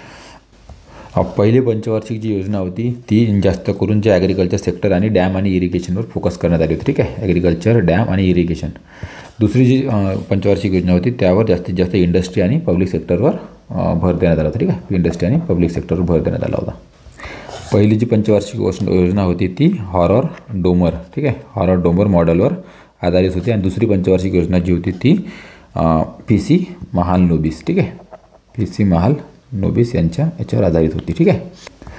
पहिल्या पंचवार्षिक योजनेमध्ये जे महत्त्वाचं जे काम केलं होतं ते म्हणजे एक म्हणजे भाकरा नांगल डॅम, त्यानंतर हिराकुंड, ठीक आहे, हिराकुंड डॅम, आणि त्यानंतर दामोदर, ठीक आहे, दामोदर प्रकल्प. हे 3 प्रकल्प मेन महत्त्वाचे ते पहिल्या पंचवार्षिक योजनेमध्ये करण्यात आले होते. खालीलपैकी कोणते राष्ट्रीय लोकसंख्या धोरण 2000चे उद्दिष्ट नाही? ठीक आहे. तर यामध्ये गरीब मुलासाठी माध्यान्ह भोजन हे काही याचे 2000चे उद्दिष्ट होतं. कारण की हे जे योजना होती मिड डे मील हे 1995मध्ये झाली होती. ठीक आहे. हे राष्ट्रीय लोकसंख्या धोरण 2000मध्ये आलं होतं. त्याचे जे उद्दिष्ट होते ते बालमृत्यूचे प्रमाण कमी करणे, सार्वत्रिक लसीकरण आणि 2 हम 2 हमारे 2, ठीक आहे, 2 मुलांचे लहान कुटुंब स्वीकारण्यास प्रोत्साहन देणे. ठीक आहे. खालीलपैकी कोणता भारतीय रिझर्व्ह बँकेचा परिणामात्मक मौद्रिक उपाय नाही? ठीक आहे. परिणामात्मक म्हणजे क्वांटिटेटिव्ह, ठीक आहे, क्वांटिटेटिव्ह नाही आहे ते विचारलं आहे. आता बँक रेट हे नंबरिंगमध्ये म्हणजे नंबरच आहे ना, ते क्वांटिटेटिव्ह. ठीक आहे. तर हे पण आहे. कॅश रिझर्व्ह रेशो पण आहे आणि स्टॅट्यूटरी लिक्विडिटी रेशो पण. ठीक आहे. मोरल सुएशन हा क्वांटिटेटिव्ह मॉनिटरी मेजर नाही आहे. ठीक आहे. हा जो आहे तो क्वालिटेटिव्ह आहे. ठीक आहे. हा बोलून चालून धमकावून हे RBI बाकी बँकांना ते काही सूचना देत असते किंवा रागवत असते किंवा काही त्यांच्या लागू करण्याबाबत ते वेळोवेळी हे देत असतात. ठीक आहे. तर ते मोरल सुएशनचे उत्तर. ठीक आहे. नैतिक समाजवाणी. इथून बघा सायन्सचा पार्ट सुरू झालेला आहे. ठीक आहे. फार महत्त्वाचा आहे सायन्स. बघा, खालीलपैकी कोणत्या पदार्थाची औष्णिक प्रवाहकता सर्वात जास्त? औष्णिक प्रवाहामध्ये थर्मल कंडक्टिव्हिटी. ठीक आहे. थर्मल कंडक्टिव्हिटी सर्वात जास्त कशाची असते? तर ती सर्वात जास्त सिल्वरची असते. ठीक आहे. हायेस्ट सिल्वरची असते. आणि सर्वात कमी कशाची असते? तर एअर आणि वूड, ठीक आहे, लाकूड याची सर्वात लोवेस्ट असते. ते पण लक्षात ठेवा. ठीक आहे. म्हणजे तुम्हाला हे लाकूड आहे, तुम्ही इथं जाळलं तर ते हे याची हीट समोर परावर्तित लवकर होत नाही. ठीक आहे. तर सिल्वरचं कसं असतं की हे समजा एक सिल्वरचा रॉड आहे, तर तुम्ही इथं जर त्याला आग दिली तर हे लवकर त्याची कंडक्टिव्हिटी त्याचे जे ॲटम्स आहे ते जे व्हायब्रेट होऊन ते हीट असे पसरवतात. ठीक आहे. तर त्याची थर्मल कंडक्टिव्हिटी जी आहे ते फास्ट आहे आणि हायेस्ट आहे. ठीक आहे. थर्मल कंडक्टिव्हिटी म्हणजे काय होते? Ability of substance to conduct heat without the movement of the material conducting the heat. ठीक आहे. म्हणजे जो मटेरियल आहे जिथून हीट कंडक्ट होते तो स्वतः मूव्ह न होता फक्त त्याचे ॲटम्स व्हायब्रेशननी मूव्ह होऊन ते हीट कंडक्ट होते. ठीक आहे. त्याला थर्मल कंडक्टिव्हिटी म्हणतात. ठीक आहे. पुढचा, पातळ पडद्याद्वारे प्रकाश डोळ्यामध्ये प्रवेश करतो त्याला डॅश म्हणतात. ठीक आहे. तर त्याला जिथून लाईट एंटर करते डोळ्यामध्ये त्याला म्हणतात, जो थिन पार्ट असतो थिन मेम्ब्रेन त्याला कॉर्निया म्हणतात. ठीक आहे. लक्षात ठेवा. आता डोळ्याची आकृती तुम्हाला माहीत असेल. ही बघा, ही डोळ्याची आकृती आहे. त्यामध्ये बघा इथे लेन्स असते. ठीक आहे. आणि लेन्स ज्याला पकडून असते, ठीक आहे, त्याला इरिस म्हणतो. ठीक आहे. त्यानंतर बघा इथे पुपिल राहते आणि हा जो समोरचा भाग आहे तो कॉर्निया, ठीक आहे. आणि ह्या सिलेरी मसल्स असतात त्या कॉन्ट्रॅक्ट कमी जास्त म्हणजे फ्लेक्झिबल असतात त्या सिलेरी मसल्स, ठीक आहे. आता यामध्ये जे असतं त्याला ॲक्वियस ह्युमर म्हणतो आपण, ठीक आहे. ॲक्वियस ह्युमर जो लिक्विड पदार्थ असतो त्याला, आणि डोळ्यात याच्या आतमध्ये जो असतो इथे त्याला आपण विट्रियस ह्युमर म्हणतो, ठीक आहे. आणि हे बघा इथे ब्लाइंड स्पॉट्स होते, जेव्हा आपल्याला दिसत नाही एखादा आंधळ एकदम ब्लँक इमेज तयार होते ते इथे तयार होतं, ठीक आहे. जेव्हा आपण एकदम डोळ्याची रोशनी चालली आहे तेव्हा हा रेटिना असतो, ठीक आहे, ज्याच्यावर इमेज क्रिएट होते, ठीक आहे. हा रेटिना ज्याच्यावर इमेज क्रिएट होते. आणि हे ऑप्टिक नर्व म्हणजे इमेज क्रिएट झाल्यानंतर आपण बघितल्यावर जे आपल्याला ब्रेनला जे संदेश देतात त्याला ऑप्टिक नर्व म्हणतात, ते इथे असते, ठीक आहे. इथून नर्वला संदेश दिला जातो, ठीक आहे. ते हे आयची टोटल आकृती आहे, लक्षात. ते बघा इको माहीत आहे तुम्हाला, जे साऊंड आपण बघा विहिरीमध्ये वगैरे आपण आवाज काढतो तो पुन्हा एक घुमून फिरून रिटर्न आवाज येतो, त्याला इको म्हणतात, ठीक आहे. जेव्हा आपण पहाडावर वगैरे गेलो ते आवाज काढला तर पहाडाला टकरावर पुन्हा रिटर्न आवाज येतो, त्याला इको म्हणतात, ठीक आहे. Echo is heard if the distance between the source of sound and the obstacle is, ठीक आहे. आता याचं उत्तर आहे more than or equal to 17 meter, ठीक आहे. 17 मीटर किंवा त्यापेक्षा जास्त असेल तेव्हा इको ऐकू येतो, ठीक आहे. आता बघा इको म्हणजे आपण जर इथं उभे आहो आणि इथं दिवाल असेल, इथून जर आपण आवाज दिला तर तो जाऊन दिवालीला टकरावून जेव्हा वापस आवाज येतो त्याला इको म्हणतात, ठीक आहे. आवाज त्याला टकरावून वापस येणे. त्यामुळं इकोचा जो फॉर्म्युला आहे बघा, इको म्हणजे 2 × d म्हणजे 2 डिस्टन्स, कारण की जाणं आणि येणं, 2 डिस्टन्स × टाईम, ठीक आहे. आता बघा साऊंडची स्पीड आपल्याला माहीत आहे 344 मीटर पर सेकंद, ठीक आहे. आता साऊंडची स्पीड घेऊ आपण, आवाज काढतो, साऊंडची स्पीड घ्यायला लागेल, ठीक आहे. आता पर सेकंद म्हणजे 1 सेकंद, ठीक आहे. आता बघा तो जो आवाज आहे एकदम 0.1 सेकंदामध्ये रिटर्न येत असतो, ठीक आहे. आता 2 डिस्टन्स म्हणजे 2 × 2 डिस्टन्स, आता आपल्या हा डिस्टन्स आपल्याला काढायचा आहे, ठीक आहे. डिवायडेड बाय 0.1 आणि इकडे 344, ठीक आहे. आता हा टाईम आहे 0.1 सेकंद, तेवढाच वेळ लागतो त्याला यायला. आता 344 × आता हे इकडे आणलं, याला गुणाकार केला तर 34.4 येते, ठीक आहे. इज इक्वल टू 2d, 2 इकडे आणा डिवाइड बाय, ठीक आहे. तर d इज इक्वल टू तुमचं 34ला 2ने डिवाइड केला तर 17.2 निघतं, ठीक आहे. 17.2 किंवा ते जास्त मीटर डिस्टन्स पाहिजे तेव्हाच तुम्हाला ऐकू येईल, ठीक आहे. पुढचं बघ, in dash model of an atom the angular momentum MVR of an electron is an integral multiple of the quantity h/2π. तर ते आहे बोर, ठीक आहे. बोरचा मॉडेल सांगतो, ठीक आहे. बोर मॉडेल काय म्हणते, बोरलाचं प्लॅनेटरी मॉडेल स्वतः म्हटलं जातं. त्यामध्ये अँग्युलर मोमेंटमचे जे फॉर्म्युला सांगितला आहे तो NH/2π तो सांगितला आहे, ठीक आहे. यावरून जो लक्षात येईल. 75 बघा, चूज द इनकरेक्ट आन्सर, ठीक आहे. Bonding molecular orbitals are formed by the addictive effect of the atomic orbital, ठीक आहे. तर हे बरोबर आहे. The electron density in the internuclear region in the bonding molecular orbital is very low, ठीक आहे. हे चुकीचं आहे, लो नसते, ती 0 असते, ठीक आहे. त्यानंतर तिसरं पण स्टेटमेंट बरोबर आहे आणि चौथं पण स्टेटमेंट बरोबर आहे, ठीक आहे. हे चुकीचं आहे, लक्षात ठेवा. During biological nitrogen fixation nitrifying bacteria convert NH4+ to NO3, ठीक आहे. आता याच्यामध्ये बायोलॉजिकल नायट्रोजनचं फिक्सेशन आहे, त्यामध्ये काय होतं, जे ॲटमॉस्फेरिक नायट्रोजन असतं त्याला अमोनियामध्ये कन्वर्ट केलं जातं, ठीक आहे. NH4 अमोनियामध्ये कन्वर्ट केलं जातं सर्टन बॅक्टेरिया थ्रू. इथे बघा जे ॲटमॉस्फेरिक नायट्रोजन आहे त्याला नायट्रोजन फिक्शन बॅक्टेरिया NH4 अमोनियामध्ये कन्वर्ट करतं. त्यानंतर नायट्रिफाईंग बॅक्टेरिया त्याला, ठीक आहे, NO2 नायट्रस ऑक्साईडमध्ये कन्वर्ट करतं आणि तेच नायट्रिफाईंग बॅक्टेरिया त्याला NO3 मायनसमध्ये कन्वर्ट करतं नायट्रेट्समध्ये, ठीक आहे. त्याचा इथे NH4 to NO3, ठीक आहे. हा नायट्रिफाईंग बायोलॉजिकल नायट्रोजन फिक्शन नायट्रिफाईंग बॅक्टेरिया इथे सांगितलेलं आहे त्याबद्दल, ठीक आहे. जे NH4 to NO3 कन्वर्ट होतं, ठीक आहे. हे प्रोसेस असते, लक्षात ठेवा. इथे बघा जोडायला वाला म्हटलेलं आहे, एका इकडे सायपाचे प्रकार दिला आहे आणि त्याचे ते हे दिले आहे, ठीक आहे, विशेषता दिलेली आहे. आता बघा पायथन मॉल्युरस, आता हा क्रिटिकल क्वेश्चन आहे, याच्या जास्त डोकं लावायचं काम नाही, पण जे दिलं आपण ते अभ्यासू, ठीक आहे. आता पायथन मॉल्युरस तो एक नॉन पॉयझनस स्नेक असतो, ठीक आहे.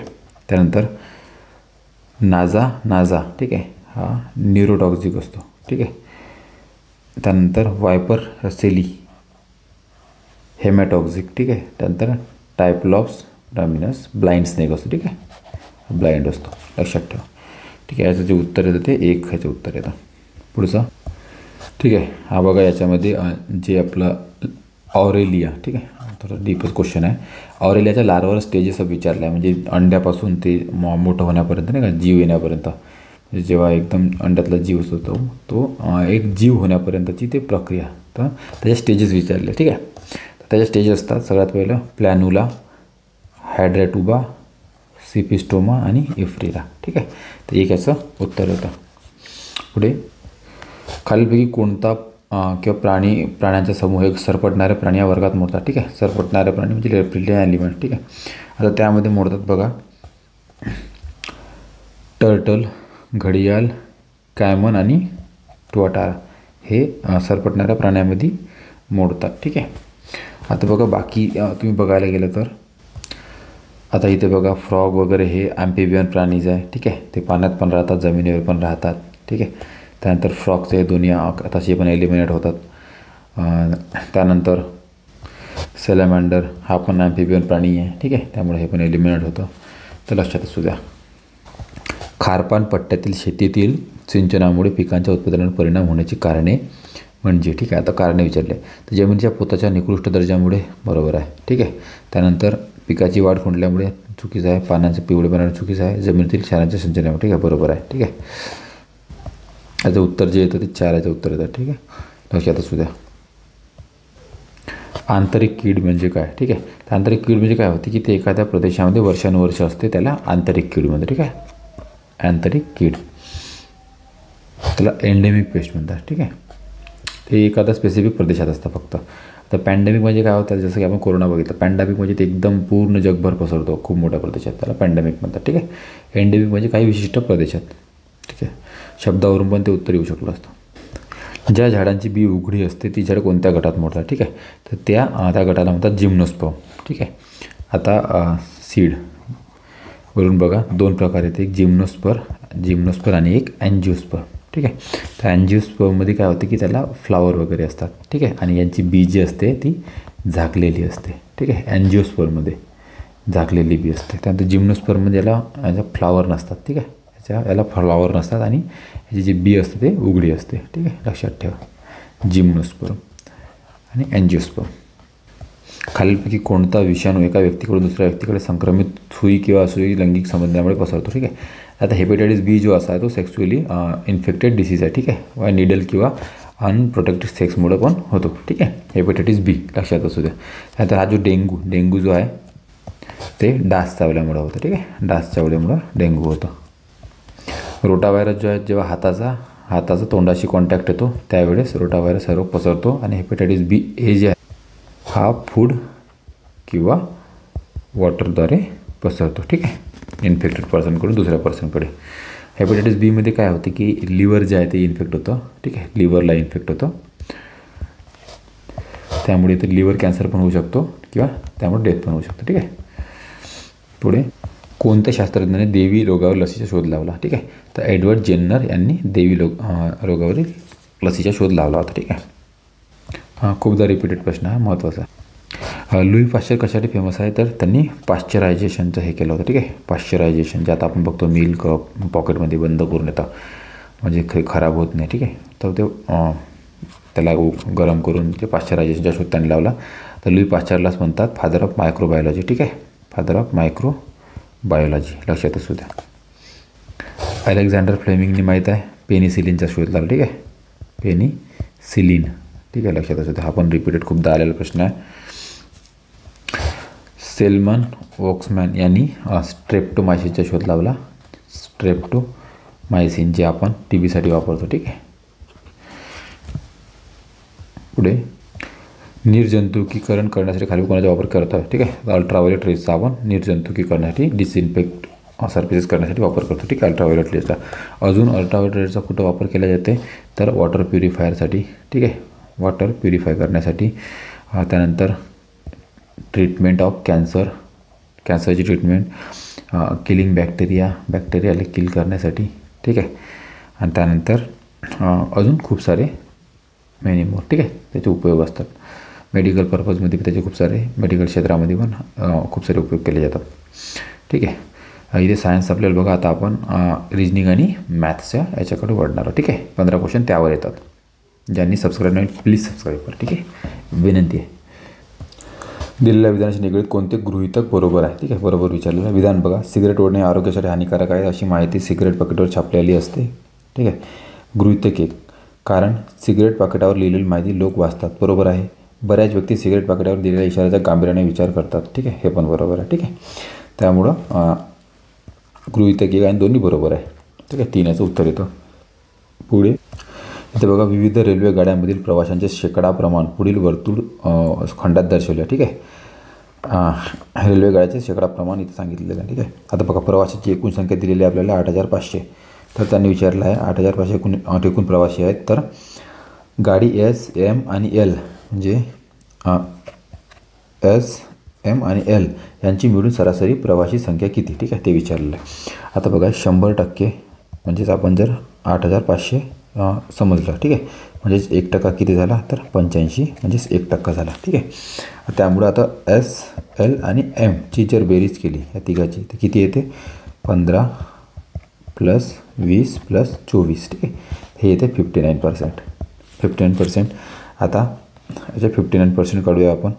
ठीक आहे, 59% म्हणजेच 85, कारण की 1% म्हणजे 85 आणि इंटू 59, कारण की 59% काढायचं आहे. तर हे येतं, तर याची बेरीज येते 5015. ठीक आहे, आता बघा, हे तिघाचं पण झालं. ठीक आहे, आता आपल्याला सरासरी काढायची आहे. तर एस, एम, एल तिघाची सरासरी, कारण त्यामुळे याला /3 करूया. ठीक आहे, /3 केलं याला तर आपलं उत्तर येतं 1671.16. ठीक आहे, म्हणजे नियर अबाउट 1672. ठीक आहे, याचं 3 हे उत्तर येतं, लक्षात असू द्या. पुढे सोपा होता. आंब्याचे झाड पेरू व लिंबूच्या झाडाच्या मध्ये आहे. ठीक आहे, आंब्याचे झाड काय म्हटलं? आंब्याचे झाड पेरू व लिंबूच्या झाडाच्या मध्ये आहे. ठीक आहे, म्हणजे हा झाला आंबा, इकडे आपण समजू पेरू आणि इकडे समजू लिंबू. ठीक आहे, त्यानंतर म्हटलं पपईचे झाड लिंबूच्या झाडाजवळ आहे. ठीक आहे, पपईचे झाड कुठे आहे? तर लिंबूच्या झाडाजवळ. इथे समजू आपण पपई आहे. त्यानंतर म्हटलं आहे पण आंब्याच्या व पेरूच्या झाडाजवळ नाही. बरोबर आहे, आंब्याच्या व पेरूच्या झाडाजवळ नाही, तर पपई इकडे आहे, वेगळी आहे. ठीक आहे, पपईच्या उजवीकडे नारळाचे झाड आहे. बरोबर आहे, पपईच्या उजवीकडे नारळ. ठीक आहे, इकडे आपण नारळाचं झाड पकडू आहे. पण पेरूच्या झाडाच्या डावीकडे कोणतेच झाड नाही. पेरूच्या डावीकडे कोणतेच नाही. बरोबर आहे, इथं कोणतेच झाड नाही, म्हणजे हे आपलं सिस्टीम बरोबर लागलेली आहे. ठीक आहे, आता बरोबर कोणते आहे ते विचारलं आहे. लिंबूचे झाड पपई आणि आंब्याच्या झाडाच्या मध्ये आहे. ठीक आहे, हे पण बरोबर आहे. लिंबूचं पपई आणि आंब्याच्या मध्यात आहे. पपईचे झाड नारळ आणि लिंबूच्या झाडाच्या मध्ये आहे. ठीक आहे, नारळ आणि लिंबूच्या मध्ये पपई आहे, ते पण बरोबर आहे.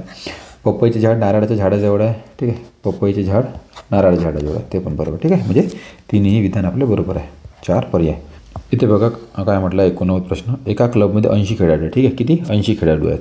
त्यातील 36 खेळाडू कबड्डी खेळतात व 48 खेळाडू क्रिकेट खेळतात. ठीक आहे, जर 12 खेळाडू कबड्डी व क्रिकेट दोन्ही खेळ खेळत असतील तर किती टक्के खेळाडू कबड्डी अथवा क्रिकेट खेळत नाहीत? ठीक आहे, हे विचारला. तर हे कसा हा प्रश्न वेन डायग्रामने सॉल्व करायचा असतो. ठीक आहे, टोटल आपल्याला दिली आहे 80. ठीक आहे, 80 खेळाडू टोटल दिली आहे. ठीक आहे, आता बघा, एक आपल्याकडे आहे कबड्डीचे प्लेयर आणि दुसरे आहे आपल्याकडे क्रिकेटचे प्लेयर. ठीक आहे, आपण हे कबड्डी समजू आणि हे क्रिकेट समजू. ठीक आहे, आता बघा, कॉमन किती आहे? 12 खेळाडू कबड्डी व क्रिकेट दोन्ही खेळतात. ठीक आहे, म्हणजे इथे 12 हे कॉमन भाग आहे हा. ठीक आहे, दोन्हीचा इथे 12 येईल, 12 प्लेयर इथे. त्यामुळे बघा, आता 36 खेळाडू कबड्डी खेळतात म्हणते, म्हणजे कबड्डी किती? 36 खेळतात, त्यापैकी 12 तर कॉमन आहे इथे आहे, म्हणजे 36मधून 12 गेले तर 24, उरलेले 24 कबड्डी खेळणार इकडे. ठीक आहे, फक्त कबड्डी खेळणार आहे, हे फक्त कबड्डी खेळणार आहे. त्यानंतर 48 खेळाडू क्रिकेट खेळतात, म्हणजे 48 खेळाडू क्रिकेट खेळतात, पण त्यापैकी 12 खेळाडू दोन्ही खेळतात, म्हणजे 48 - 12 राहिले, तर हे इथे 36 येणार.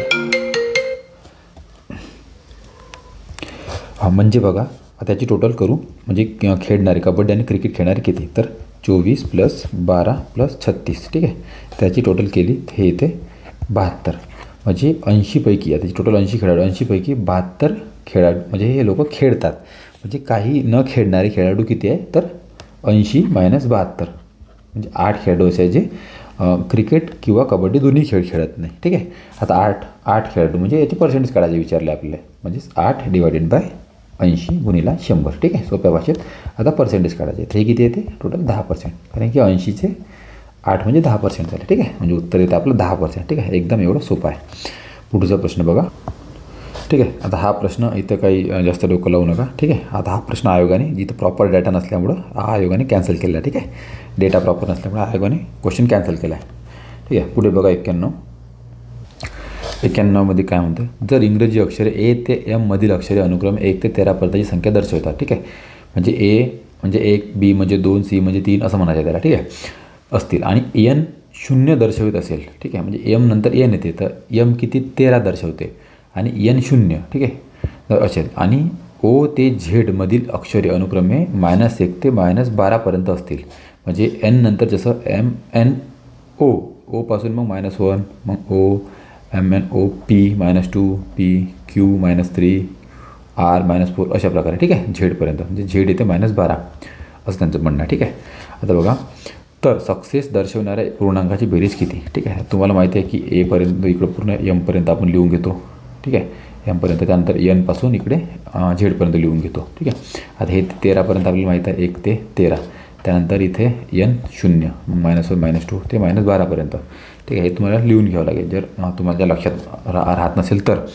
ठीक आहे. त्यानुसार जर आपण यांचं सक्सेसचं हे काढलं म्हणजे आता बघा सी तर माहीत आहे तुम्हाला, हे सी 3 येईन म्हणजे हे झाले 6. ठीक आहे. ई माहीत आहे आपल्याला 5 येईल. ठीक आहे. म्हणजे राहिलं तुमचं यस, एक यस काढायचा आहे फक्त आणि एक यू काढायचा आहे. ठीक आहे. एक यस जरी काढला तर इंटू 2 करायचे तर हे मायनसमध्ये येईल यस, तर मायनस आणि यू पण तुमचं मायनसमध्ये येईल. ठीक आहे. त्याची बेरीज करायची आपल्याला, मायनस वगैरे सगळे एकत्र करून. ठीक आहे. त्याचं हे येतं -15 -7 + 6 + 5. ठीक आहे. Is equal to -22 + 11. तर -11 याचं उत्तर येतं. ठीक आहे. आता हे आकडे याच्यापैकीच आहे. ठीक आहे. याच्यापैकीच लक्षात असू दे. ठीक आहे. याचं उत्तर जे ते -11 याचं उत्तर येतं. पुढचा प्रश्न बघा 92. इथं काय म्हटलं आहे बघा, एका शाळेच्या इयत्ता 9वीच्या विद्यार्थ्यांच्या ए बी सी आणि डी या 4 तुकड्या आहेत. ठीक आहे. जे 4 क्लास आहेत त्यांचे 9वीच्या विद्यार्थ्यांचे. खाली दिलेल्या तक्त्यात 6माही आणि वार्षिक परीक्षा निकाल दर्शवला आहे. ठीक आहे. आता बघा, हे विद्यार्थी ए बी सी आणि डी क्लासचे. ठीक आहे. दोन्ही परीक्षेत अनुत्तीर्ण उत्तरते. आता तुकडी एमधले 24, दोन्ही परीक्षेत अनुत्तीर्ण आहे म्हणजे 6माहीमध्ये पण आणि वार्षिकमध्ये पण. त्या तुकडी बीचे 6माही हे सांगितलं अनुत्तीर्ण, त्यानंतर 6माही परीक्षेत अनुत्तीर्ण परंतु वार्षिक परीक्षेत उत्तीर्ण, 6माही परीक्षेत उत्तीर्ण परंतु वार्षिक परीक्षेत अनुत्तीर्ण आणि दोन्ही परीक्षेत उत्तीर्ण विद्यार्थी हे सगळ्यात हुशार विद्यार्थी आहे बिचारे. ठीक आहे. प्रश्न हा विचारला आहे की तर वार्षिक परीक्षेत कोणत्या तुकडीचे पास होण्याचे प्रमाण सर्वात जास्त. ठीक आहे. ते विचारले की वार्षिक, ठीक आहे, म्हणजे फायनल एक्झाममध्ये सर्वात जास्त पास होण्याचे प्रमाण कोणत्या तुकडीचे सर्वात जास्त आहे. ठीक आहे. बघू. आता इथे बघा, इथं आपल्याला 2च तक्ते घ्यावं लागेल. एक तर दोन्ही परीक्षेत उत्तीर्ण म्हणजे याच्यात वार्षिक परीक्षा पण आली. ठीक आहे. दोन्ही परीक्षा उत्तीर्ण. त्यानंतर बघा 6माही परीक्षेत अनुत्तीर्ण परंतु वार्षिक परीक्षेत उत्तीर्ण. ठीक आहे. वार्षिक परीक्षेत उत्तीर्ण म्हणजे हे एक रो आणि हे एक रो. ठीक आहे. हे आपल्याला बघावं लागेल कारण की इथे तर दोन्ही उत्तीर्ण म्हणजे वार्षिक अनुत्तीर्णच आहे, फेल आहे, आणि इथं वार्षिक परीक्षेत अनुत्तीर्ण म्हणजे इथं पण फेल आहे. तर आपल्याला हे आणि हा डाटा घ्यावा लागेल. ठीक आहे.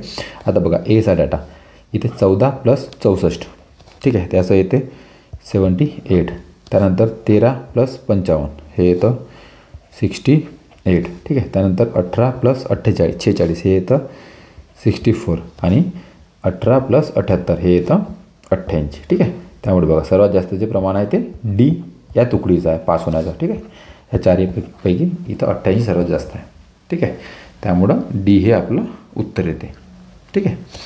3 उत्तर येईल. ठीक आहे. पुढचा प्रश्न इथे बघा, खालील आकृतीमध्ये प्रश्नचिन्ह जाई कोणती संख्या आहे. ठीक आहे. इथे संख्या विचारली आहे. ठीक आहे. हो, खूप क्रिटिकल आहे. याच्यामध्ये जे सिरीज लक्षात येते हे अशा प्रकारे आहे की बघा, यामध्ये 40 + 18. ठीक आहे. 40 + 18 करायचे हे येते 58. ठीक आहे. 58 म्हणजे ह्या 2 याची जी बेरीज येते. ठीक आहे. त्याची मल्टिप्लिकेशन 2 करायचं. ठीक आहे. 58 × 2 याचं जे उत्तर येईल त्याच्या उत्तर 116 येतं. ठीक आहे. म्हणजे याचं जे उत्तर येईल त्याला गुणीला 2 केलं की त्याच्यातून -5 करायचे. त्याच्यातून -5 केले की तुमचं जे उत्तर येईल 111 ते इथं येईल. ठीक आहे. म्हणजे इथं 111 येतं उत्तर 2. ठीक आहे. त्याचप्रमाणे तुम्ही याचं पण करून बघितलं. हे ॲडिशन करायची, गुणीला 2 करायचं, -5 करायचं, तुमचं 79 उत्तर येईल. ठीक आहे. तर हे सिरीज इथं वापरण्यात आलेली आहे. पुढचा प्रश्न तर इथे बघा, एका सांकेतिक लिपीत रेड = 9. ठीक आहे. आणि ब्लू = 10 तर व्हाईट = किती असेल. ठीक आहे. आता बघा इथे काय हे केलं आहे यांनी, तर रेड आर आपल्याला माहिती आहे 18व्या क्रमांकावर येतो. ई 5व्या क्रमांकावर येतो आणि डी 4थ्या क्रमांक, ठीक आहे. ह्याची बेरीज केलेली आहे. त्यानंतर याची बेरीज येतं 27. आता यामध्ये किती अक्षर आहे तर 3 अक्षर आहे. तर 27 डिवायडेड बाय 3 करायचं म्हणजे हे येतं तुमचं 9, ठीक आहे. 9 म्हणजे हे रेडचं 9 झालं. तर तसंच ब्लूचं केलेलं आहे. तर ब्लू बघा B=2 येतं 2 नंबरवर आणि L=12 येतं. त्यानंतर U=22 येतं आणि E 5 नंबरवर येतं, ठीक आहे. याची जर तुम्ही बेरीज केली तर 40 येतं. टोटल अक्षर 4 आहे म्हणून डिवायडेड बाय 4 करायचं, उत्तर येतं 10, ठीक आहे. त्याप्रकारे ब्लू 10. तसंच व्हाईटचं करायचं आहे आपल्याला. व्हाईट आता बघा आपल्याला व्हाईटचं तुम्ही जर केलं त्याची टोटल संख्या आहे ते 65, ठीक आहे. तर व्हाईटमध्ये 5 अक्षर आहे, डिवाइड बाय 5 करायचं, तुमचं इथं उत्तर येते 13, ठीक आहे. तर आन्सर आपलं येईल 13, ठीक आहे. पुढचा प्रश्न ते बघा, आगगाडीत बसून एक व्यक्ती इलेक्ट्रिक खांबाची संख्या मोजत आहे. 2 खांबातील अंतर 50 मीटर आहे, ठीक आहे. डिस्टन्स इथल्या 2 खांबातला आपल्याला मिळालं आणि त्या आगगाडीचा वेग ताशी 40 किलोमीटर आहे. तर 5601 खांब मोजण्यासाठी किती तास लागतील, ठीक आहे. आता एवढे खांब म्हणजे एवढं डिस्टन्स माहीत पाहिजे आणि किती तास लागतील टाईम काढायचा आहे आपल्याला, ठीक आहे. आता बघा 5601 खांब आहे. 2 खांबाच्या मधातलं अंतर आपल्याला 50 मीटर सांगितलं आहे, ठीक आहे. आता यामध्ये एक खांब कमी करायचा असतो, ठीक आहे, कारण डिस्टन्स करण्यासाठी. तर 5601 - 1 म्हणजे 5600 खांब गुणिला 50 एवढं डिस्टन्स येईल त्याच्यातलं, ठीक आहे. तर हे जे डिस्टन्स येतं 28, ठीक आहे, 2400, ठीक आहे, एवढं मीटर हे येत असतं, ठीक आहे. म्हणजे हे येत होतं जवळजवळ 280 किलोमीटर, ठीक आहे. 280 किलोमीटर डिस्टन्स होता, ठीक आहे. आता इथं -1 का बरं घेतलं बघा. आता आपल्याला सर दिलं असेल 3 खांब दिले असेल. आता 1 2 3 आता डिस्टन्स काढायचं असलं तर किती, हे 1 आणि हे 2, ठीक आहे, बरोबर आहे ना. 50 मीटर डिस्टन्स दिलं असलं समजा तर आपल्याला ह्याचे टोटल डिस्टन्स काढायचं आहे. तर किती काढायला तुम्ही 3 खांब 3 × 50 करा का नाही. तर 3 खांब आहे ना तर -1 करायचं म्हणजे 2 × 50 केलं तर बरोबर हे 1 आणि हे 100 येतं, ठीक आहे. म्हणजे कधी पण खांब जे दिले असेल त्यातलं 1 मायनस करायचा आणि गुणीला त्यातला डिस्टन्स करायचा, ठीक आहे. 280 किलोमीटर आपल्याला डिस्टन्स मिळाला आहे. आता आपल्याला फॉर्म्युला माहिती आहे, स्पीड = डिस्टन्स अपॉन टाईम, ठीक आहे.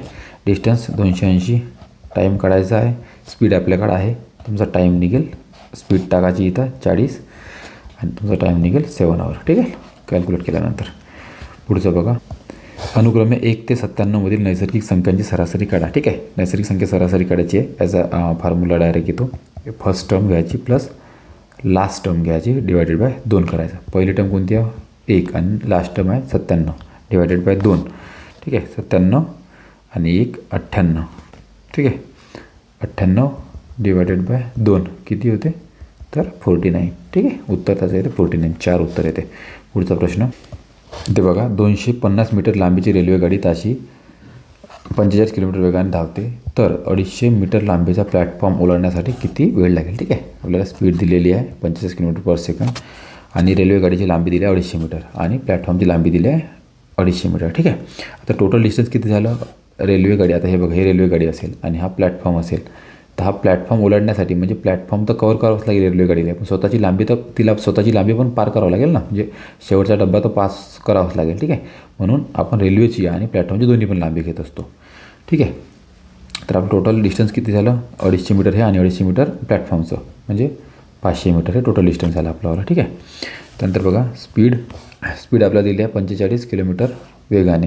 आता हे मीटरमध्ये आहे आणि हे किलोमीटरमध्ये आहे स्पीड पर आवर, ठीक आहे. आता ह्याचे पण मीटर पर सेकंद करायचं आहे आपल्याला. तर 45 गुणिला 5/18, ठीक आहे. हा फॉर्म्युला आहे. जर जास्त किलोमीटर्स पर आवरमधून मीटर पर सेकंदमध्ये करायचं आहे तर 5/18 डिवाईड करावं लागतं, ठीक आहे. त्याचं जे स्पीड येतं ते येत आहे 75/6 मीटर पर सेकंद, ठीक आहे. हे स्पीड झाली याचीवाली, ठीक आहे. आता बघा फॉर्म्युला आपल्याकडे आहे, speed = distance upon time. Distance आपल्याकडे डिस्टन्स दिलेला आहे, ठीक आहे. 500 मीटर डिस्टन्स दिलेला आहे आणि टाईम आपल्याला काढायचा आहे, ठीक आहे. टी आपण इकडे घेऊन जाऊ आणि यस स्पीड आपल्याला माहीत आहे, स्पीड किती दिली आहे 75/6 मीटर पर सेकंद, ठीक आहे. आता 75/6चा तुम्ही जर भागाकार केला तर तो येईल 12.5, ठीक आहे.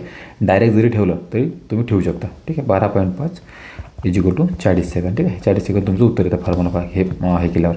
इथं 12.5 जर नाही ठेवला तर तुम्ही इथं 500 डिवायडेड बाय 75 डिवायडेड बाय 6 करू शकता. ठीक आहे. फक्त हे उत्तर सॉल्व करताना मग तुम्हाला इथं 500 डिवायडेड बाय 1 करावं लागेल.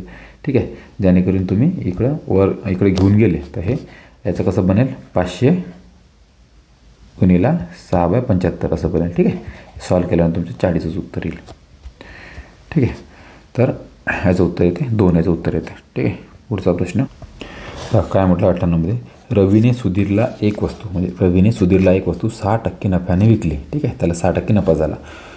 सुधीरने काय केलं, सुधीरने ती वस्तू 5% तोट्याने गोपालला विकली. म्हणजे त्यानं दुसऱ्याला जेव्हा विकली, त्यानं ज्या किमती घेतली ते दुसऱ्याला जेव्हा विकली तर 5% तोट्याने विकली. ठीक आहे. जर गोपालची खरेदीची किंमत रुपये 2014 असेल. ठीक आहे. कोणाची? गोपालची खरेदीची किंमत 2014 असेल तर रवीची खरेदीची किंमत किती? आपल्याला रवीची खरेदीची किंमत काढायची. ठीक आहे. आता बघा गोपालची खरेदीची किंमत किती? 2014. ठीक आहे. आता सुधीरने जे 2014ला त्याला विकली ते किती? 5% तोट्यानं विकली. ठीक आहे. म्हणजे आपण म्हणू की हे 2014 जे आहे ते 95% आहे फक्त. ठीक आहे. म्हणजे सुधीरने ज्या किमतीत घेतली ते किमतीच्या 95% आहे. म्हणजे 100% किती झाली? 2014 जर 95% आहे तर 100% किती? ठीक आहे. पण क्रॉस मल्टिप्लाय करून त्याला सॉल्व केलं तर एक्स हे 100% जी किंमत निघते जी सुधीरने घेतली ते निघते 2120. ठीक आहे. आता बघा हे 2120 जे आहे ते सुधीरनं जे खरेदी केली होती रवीकडून त्याची किंमत आहे. ठीक आहे. 2120. आता बघा आता जे सुधीरनं जे रवीकडून केली होती ते किती गेली होती? त्यामध्ये रवीला 6% नफा झाला होता. ठीक आहे. 6% नफ्याने विकली होती. म्हणजे आपण असं म्हणू शकतो का की रवीनं जे 2120ला विकली त्याच्यात म्हणजे 2120 रुपये हे 106% आहे असं म्हणू शकतो. म्हणजे रवीनं जे घेतली दुसऱ्याकडून त्याच्या ते 100% आहे म्हणजे 6% नफा तर हे 106% झाली. ठीक आहे. आता एक्झॅक्ट रवीनं किती घेतली म्हणजे इथं आपल्याला 100% पाहिजे. ठीक आहे. क्रॉस मल्टिप्लिकेशन केलं इथं एक्स काढायचा, एक्स तुमचा येईल इथं. ठीक आहे. सॉल्व केल्यावर 2000 येईल. ठीक आहे. म्हणजे रवीनं ज्या किंमतीत खरेदी केली ते 2000मध्ये खरेदी केली होती. ठीक आहे. 2000मध्ये रवीनं खरेदी केली होती. तर उत्तर याचं एकाचं उत्तर येईल. त्याप्रमाणे सॉल्व करायचे असतात ते. ठीक आहे. सोपं आहे. थोडंसं पुन्हा एकदा तुम्ही बघू शकता. एक माणूस मुंबईहून पुण्याला 4 किलोमीटर प्रति तास या वेगाने जातो आणि 6 किलोमीटर प्रति तास वेगाने परत येतो तर त्याच्या एकूण प्रवासाचा सरासरी वेग किती? ठीक आहे. तर ॲव्हरेज काढायचा आहे. डायरेक्ट फॉर्म्युला आहे. ठीक आहे. 2xy divided by x plus y. ठीक आहे. तर 2 × 6 × 4 त्यानंतर 6 + 4 करायचं. ठीक आहे. हे 24 गुणिला 2 डिवायडेड बाय 6 आणि 4 हे झाले 10. ठीक आहे. हे सॉल्व केलं तुमचं 4.8 उत्तर येते. ठीक आहे. 4.8 km/h. तेवढं सोपं आहे. ठीक आहे. फक्त फॉर्म्युला माहीत पाहिजे होता. पुढचा प्रश्न बघा. सोपा प्रश्न आहे. ठीक आहे. काम आणि वेळावर प्रश्न आहे. एकदम सोपा. ठीक आहे. हमेशा हा येत असतो. तर इथे काय म्हटलं बघा ए आणि बी एक काम एकत्रितपणे 15 दिवसात पूर्ण करतात. ठीक आहे. ए आणि बी एकत्रितपणे 15 दिवसात पूर्ण करतात. त्याचाच अर्थ काय झाला की एका दिवसात किती करतात ते 1/15. ठीक आहे. हे तुम्हाला माहीत असेल जे तुम्ही सॉल्व केलेलं असेल. ठीक आहे. कोणते एका दिवसात जर 15 करत असेल तर मिळून जर 15 दिवसात करत असेल टोटल तर एका दिवसात त्यांचं 1/15 काम करतात ते. ठीक आहे. पूर्ण करतात. बी एकटा तेच काम 20 दिवसात पूर्ण करतो.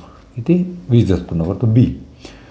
तर म्हणजेच बी हा एका दिवसात किती करतो? पूर्ण काम 20 दिवसात करतो. म्हणजे एका दिवसात किती काम करतो तर तो एका दिवसात 1/20 काम करतो. ठीक आहे. त्यानंतर बघा तर ए एकटा तेच काम किती दिवसात पूर्ण करेल? आता ए एकटा किती दिवसात पूर्ण करेल? म्हणजे आता ए बी प्लस बीचं दिलं आहे आपल्या एका दिवसाचं काम, बीचं एका दिवसाचं काम दिलेलं आहे. ठीक आहे. आता यामध्ये बघा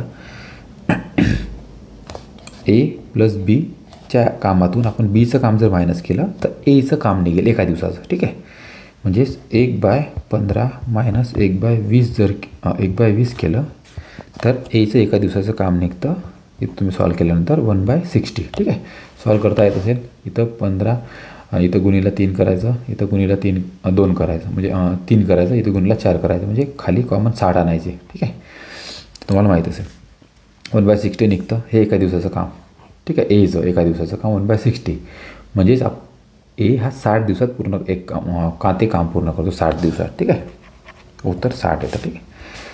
पुढचा प्रश्न. ठीक आहे. इथं आपलं संपलेलं आहे. ठीक आहे. मी थोडं शॉर्टमध्ये आणि स्पीडने घेतलं. अपेक्षा करतो तुम्हाला समजलेलं असेल. ठीक आहे. मी वेळात वेळ काढून तुम्हाला शिकवतो. त्याबद्दल प्लीज तुम्ही काही करू नका. वाटलं तर फक्त सबस्क्राईब करा. ठीक आहे. गुड बाय, टेक केअर, जय